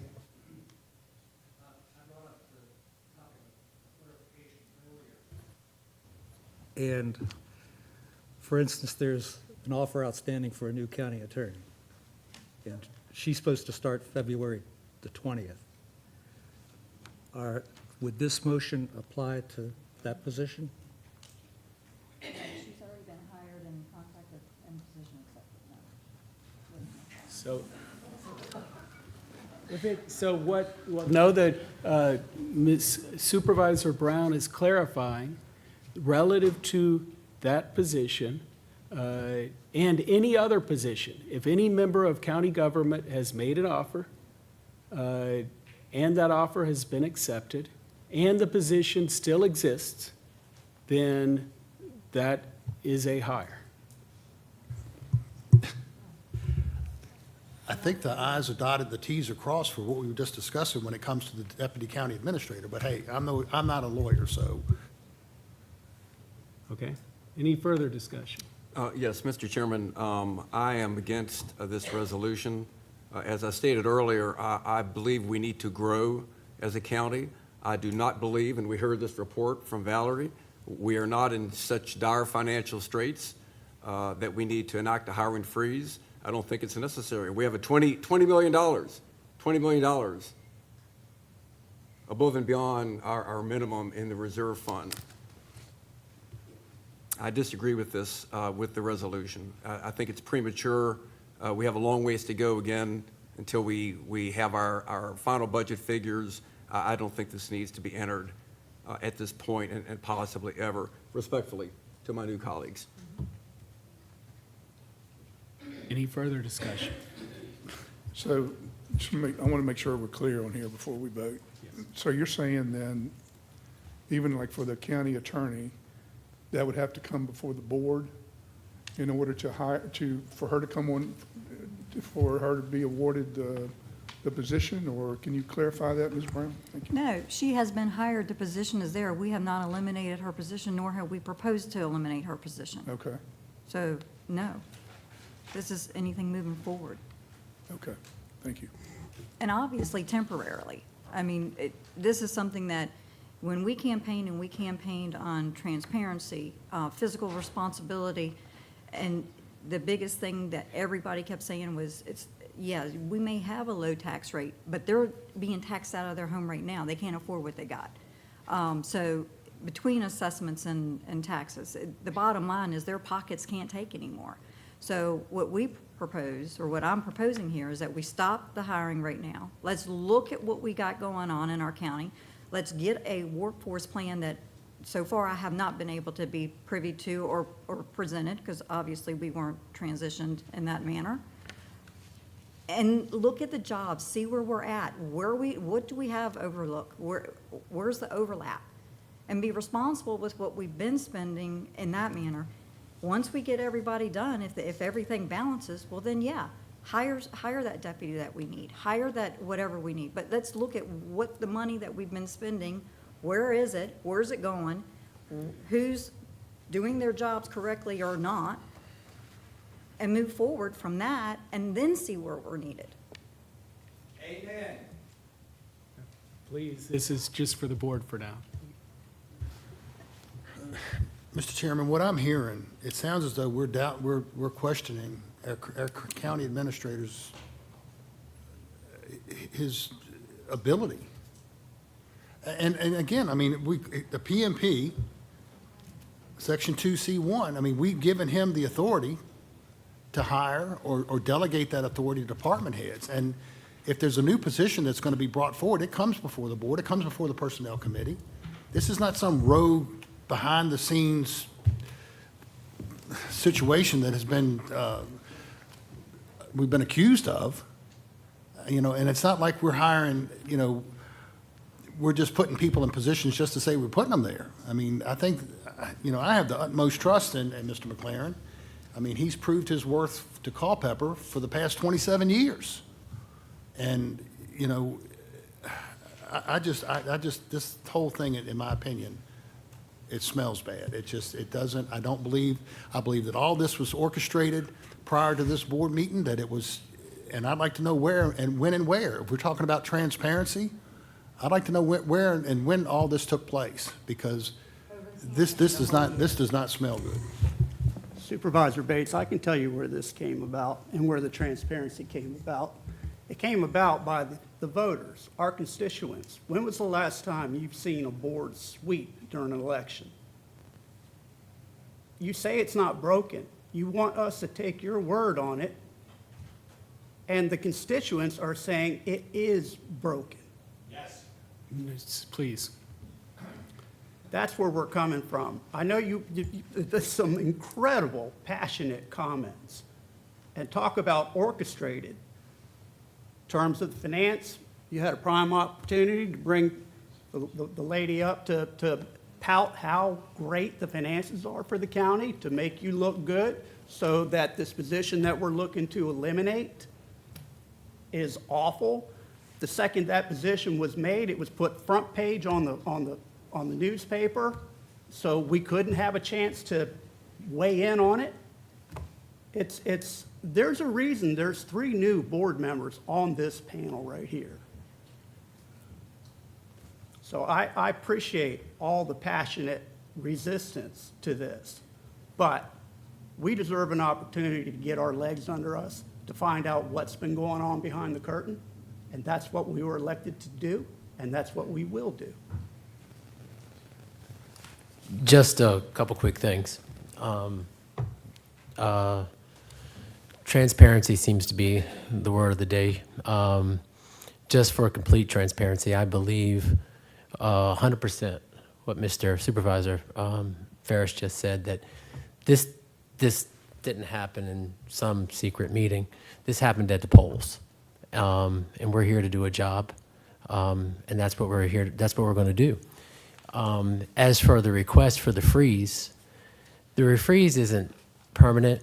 It's not undermining Sam.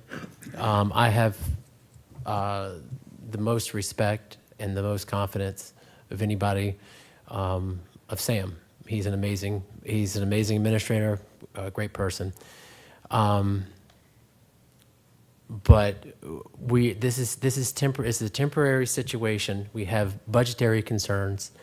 The money has to come from somewhere. We have to take a hard look at this, and it doesn't smell the way that Supervisor Bates just mentioned. Not, in all respect, it's just temporary to wrap our minds around the budget and move forward. That's basically what she's asking for here, and I support the motion.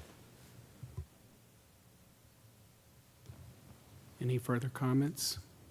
Without that, we'll take a vote. Those in favor of the motion, please signify by saying aye. Aye. Those opposed? Aye. The motion passes 5-2. Thank. 12:30, let's see, maybe we'll take a 5-minute, is it worthwhile to take a 5-minute break, or do you want to continue pushing through? A 10-minute break? What did you say? I'm sorry. I would prefer to continue on. Okay, is continue on fine with you all? Okay, we'll continue on. So, next up, we have consideration of a retreat.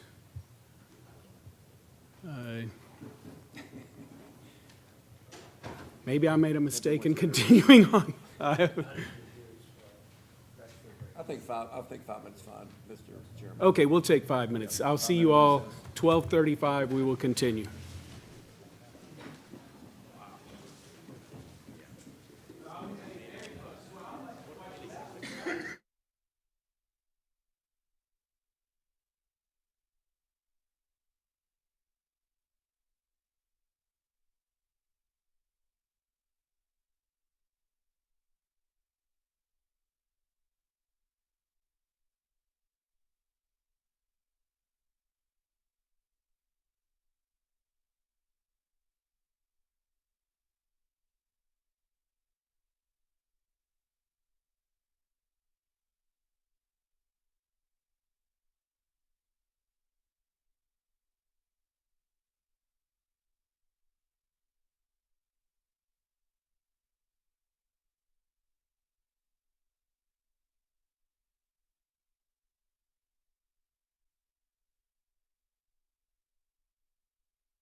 days. And car is delivered today is 714. Wow, that's a lot. Yeah. More it's than I sitting right need. behind you here. You're going down the street at 150 or something. It's quite a distance. I won't need coffee. I don't drink coffee before I get my coffee for sure. No, I'm gonna grab another water. You wanna come? yeah.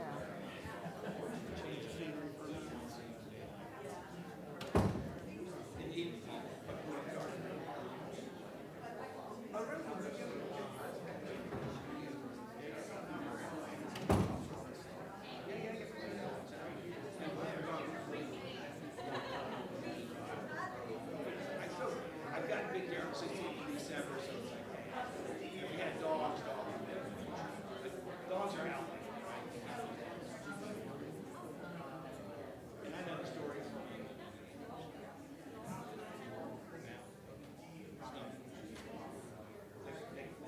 But hey, right, they come on.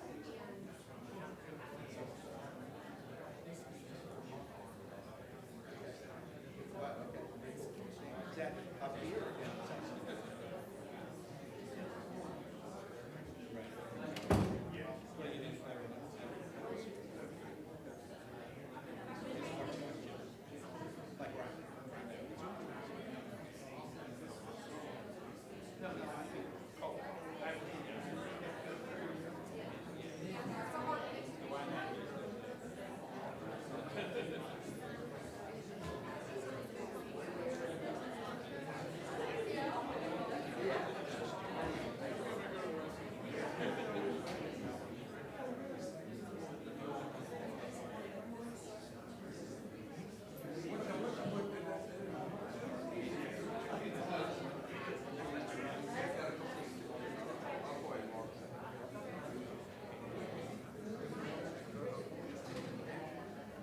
All right, man, thanks, I appreciate it.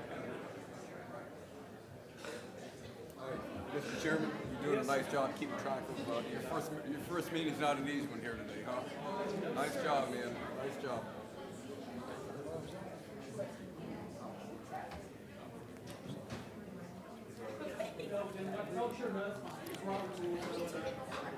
That was good, I did not know that, what we did. I thought so, what you did. I like that, man, I like it.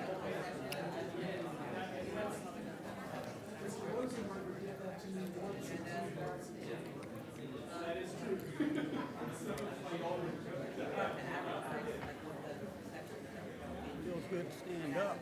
Oh, it sure does, I know, I know.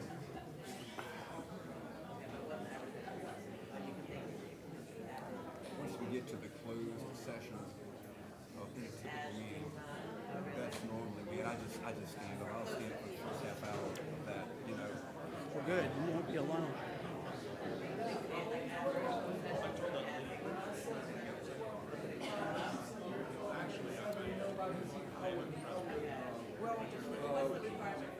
Give it 2 more minutes, and then have the gavel, and everybody will come over, because there's Mr. John, and John's right there, and Nate, I'm sure.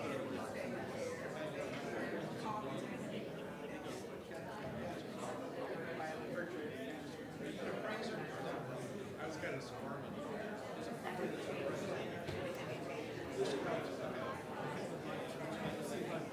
Okay.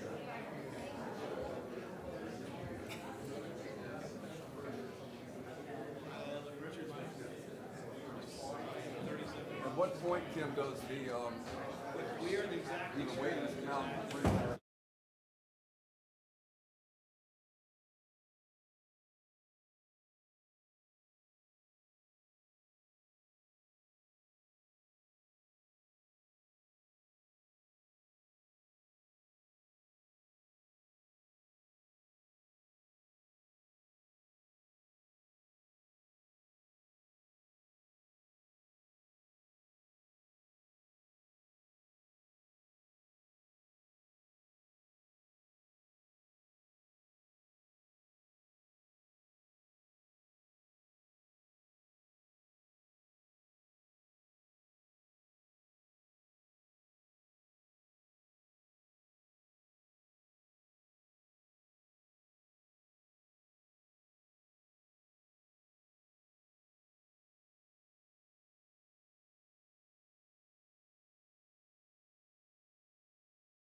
In with committee reports. Public Works did not meet. Mr. Chairman, point of order, I believe we needed to discuss Oh, you're right, the, retreat. Thank you Yes, very sir. much. Keeping me on order. New item, retreat. Supervisor Deal, you put it on the agenda. Yeah, I just thought it would be maybe a good idea, since we have a new board, transition of a new board, that maybe we could all get together and talk and collaborate, and, if we need an agenda, we can, draft an agenda, and we could have it potentially at Lynn Park, where there would be no expense, as far as going away or anything. I think it might be a good idea to consider that.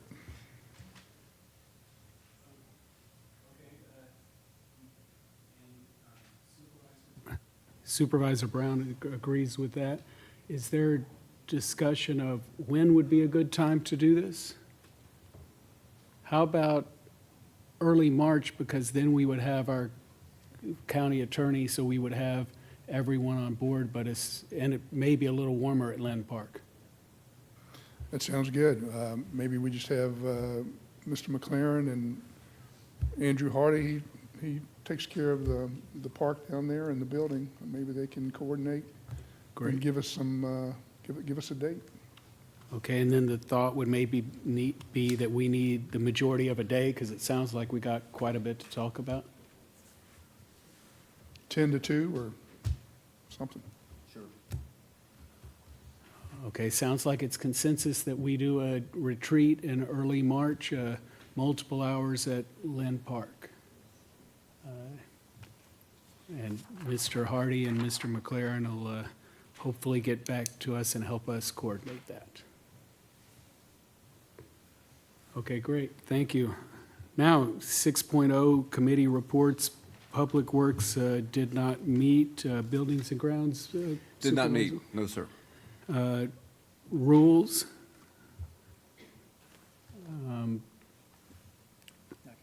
Okay, if you would, Mr. McLaren. We did have one action item come out of rules, Mr. Chairman, and that's listed there as the committee brings forward a motion to consider revising the definition of energy storage facility and to remove the accessory use language and consider it as a conditional use in both the light and heavy industrial zoning districts, and also forward it to the Planning Commission for further review and recommendations. And there was some very simplistic draft language that was attached with that. Okay. We have a motion coming out of rules. Second? We have a second from Supervisor Lee. Any discussion? All those in favor of the motion coming out of rules, please signify by saying aye. Aye. All those opposed, please signify by saying nay. Nay. So once again, let's do this by hands. Those that are in favor of the motion coming out of rules, please raise your hand. 1, 2, 3, 4. Those that are opposed for the motion coming out of rules, please raise their hand. 3, the motion passes for rules to send it to the Planning Commission on a 4-3 vote. Next, we have Personnel Committee. The committee brings forward a motion, Personnel, is that Mr. Bates, or who would like to read Personnel? Mr. Chairman, committee brings forward a motion for approval of the reclassification of 2 Parks and Recreation positions. Do we have a second? Second. We have a motion and a second from Personnel. Is there discussion on the, or would we like Mr. McLaren to offer detail, or or is everyone fine to discuss the motion? Mr. Chairman, bringing forward the motion, would this fall under the previous resolution of the hiring freeze? I mean, is this? That's a very good question. So maybe we need to better understand the motion. I think that Mr. Hardy would probably be the best one to represent this, but it was changing a,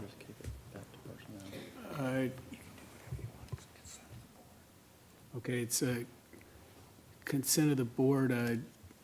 maybe, Mr. McLaren mentioned maybe it makes sense to send it back to personnel to better understand.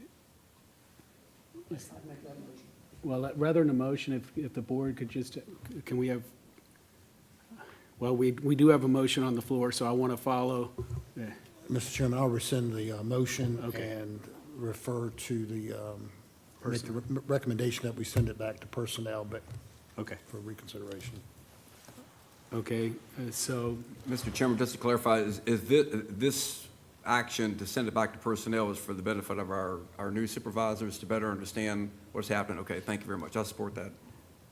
okay, we'll just call a vote to make it clean. All those in favor of sending it back, please signify by saying aye. Aye. Okay, it passes unanimously. Mr. Bates next.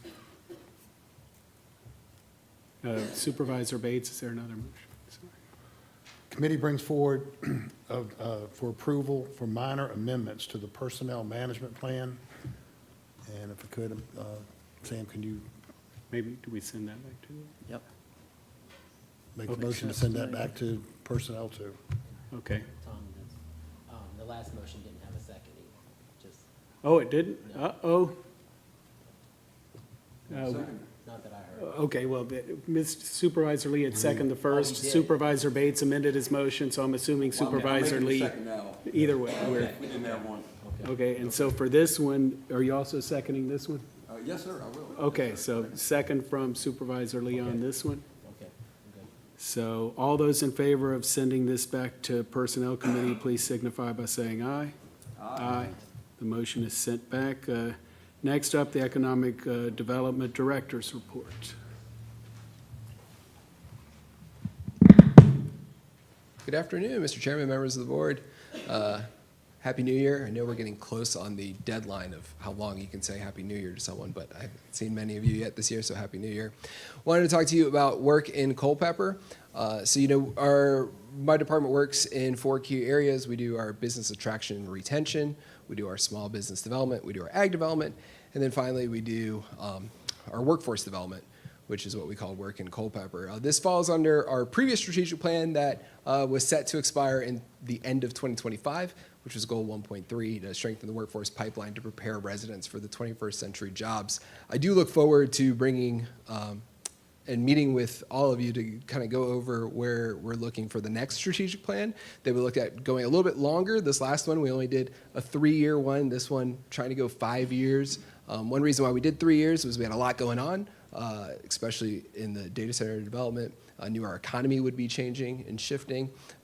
This next one, I think we have a better projection of kind of where we are today and how we want to move forward. So talk back about work in Culpeper. We call it WINC for short. It is WINC, but we pronounce it WINC. We launched this in 2024 as a jobs board website. Its structure works well as a jobs board website. However, it's not flexible beyond that. It is just for jobs. In 2025, we added programming to it, which was a goal. We worked with Rappahannock Goodwill. They launched Ready to Work, which is soft skills training. We were a sponsor for that. And that's something that we try to do in our department.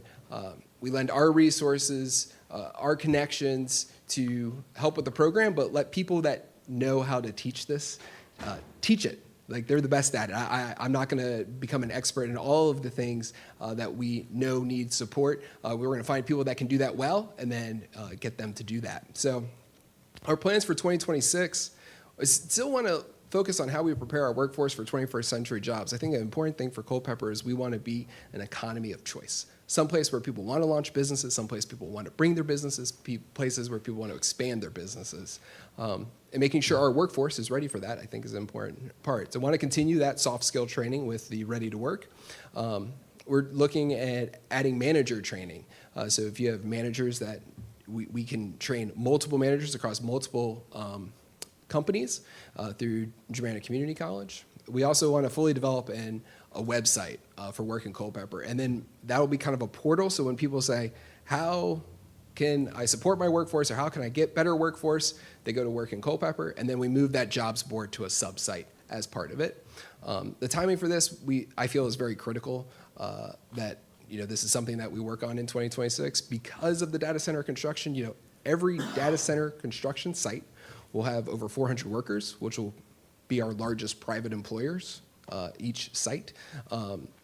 And then we're going to have operation jobs coming. So we'll see a big influx in an industry we don't have a lot of currently. And then also, as we try to work the rest of our economy, we still want to see manufacturing, we still want to see small business, we still want to see all those businesses grow, so that our economy is a full picture. It's very important that we lean in, I believe. And then the big thing is, if we set this structure now, it allows us to keep that lattice, if you will, that we can grow on that. So that's what we're working on. We'll be working on expanding the website as well as that manager training.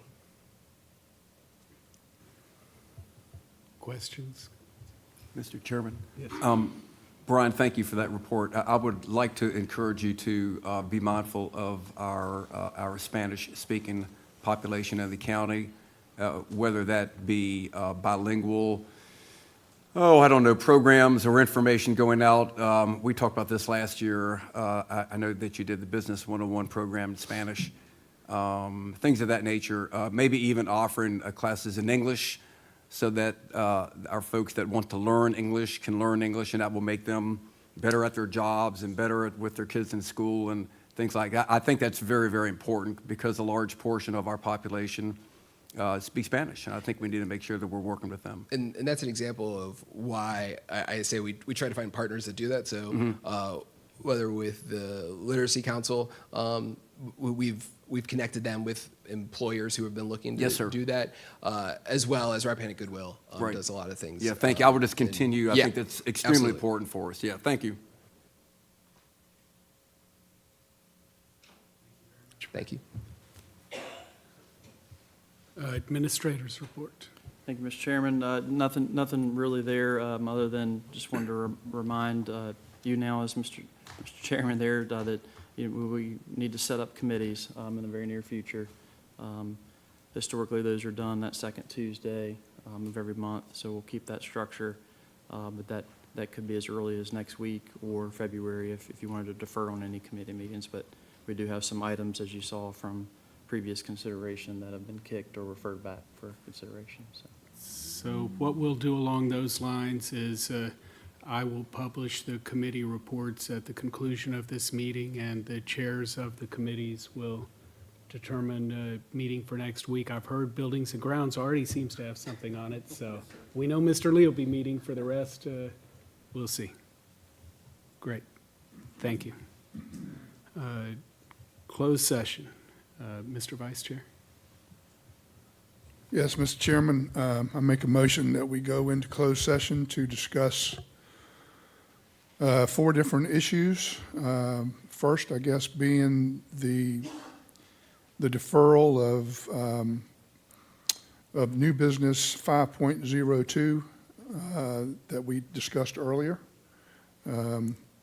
Second, on the closed session agenda 9.01, pursuant to Virginia Code Section 2.2-3711A7 and 8, the board will consult with legal counsel regarding a specific legal matter pertaining to actual or probable litigation, where such consultation or briefing in an open meeting would adversely affect the negotiating or litigating posture of the board, county, and requiring the provision of legal advice by such counsel, where, if made public initially, the legal position of the board, county, would be adversely affected.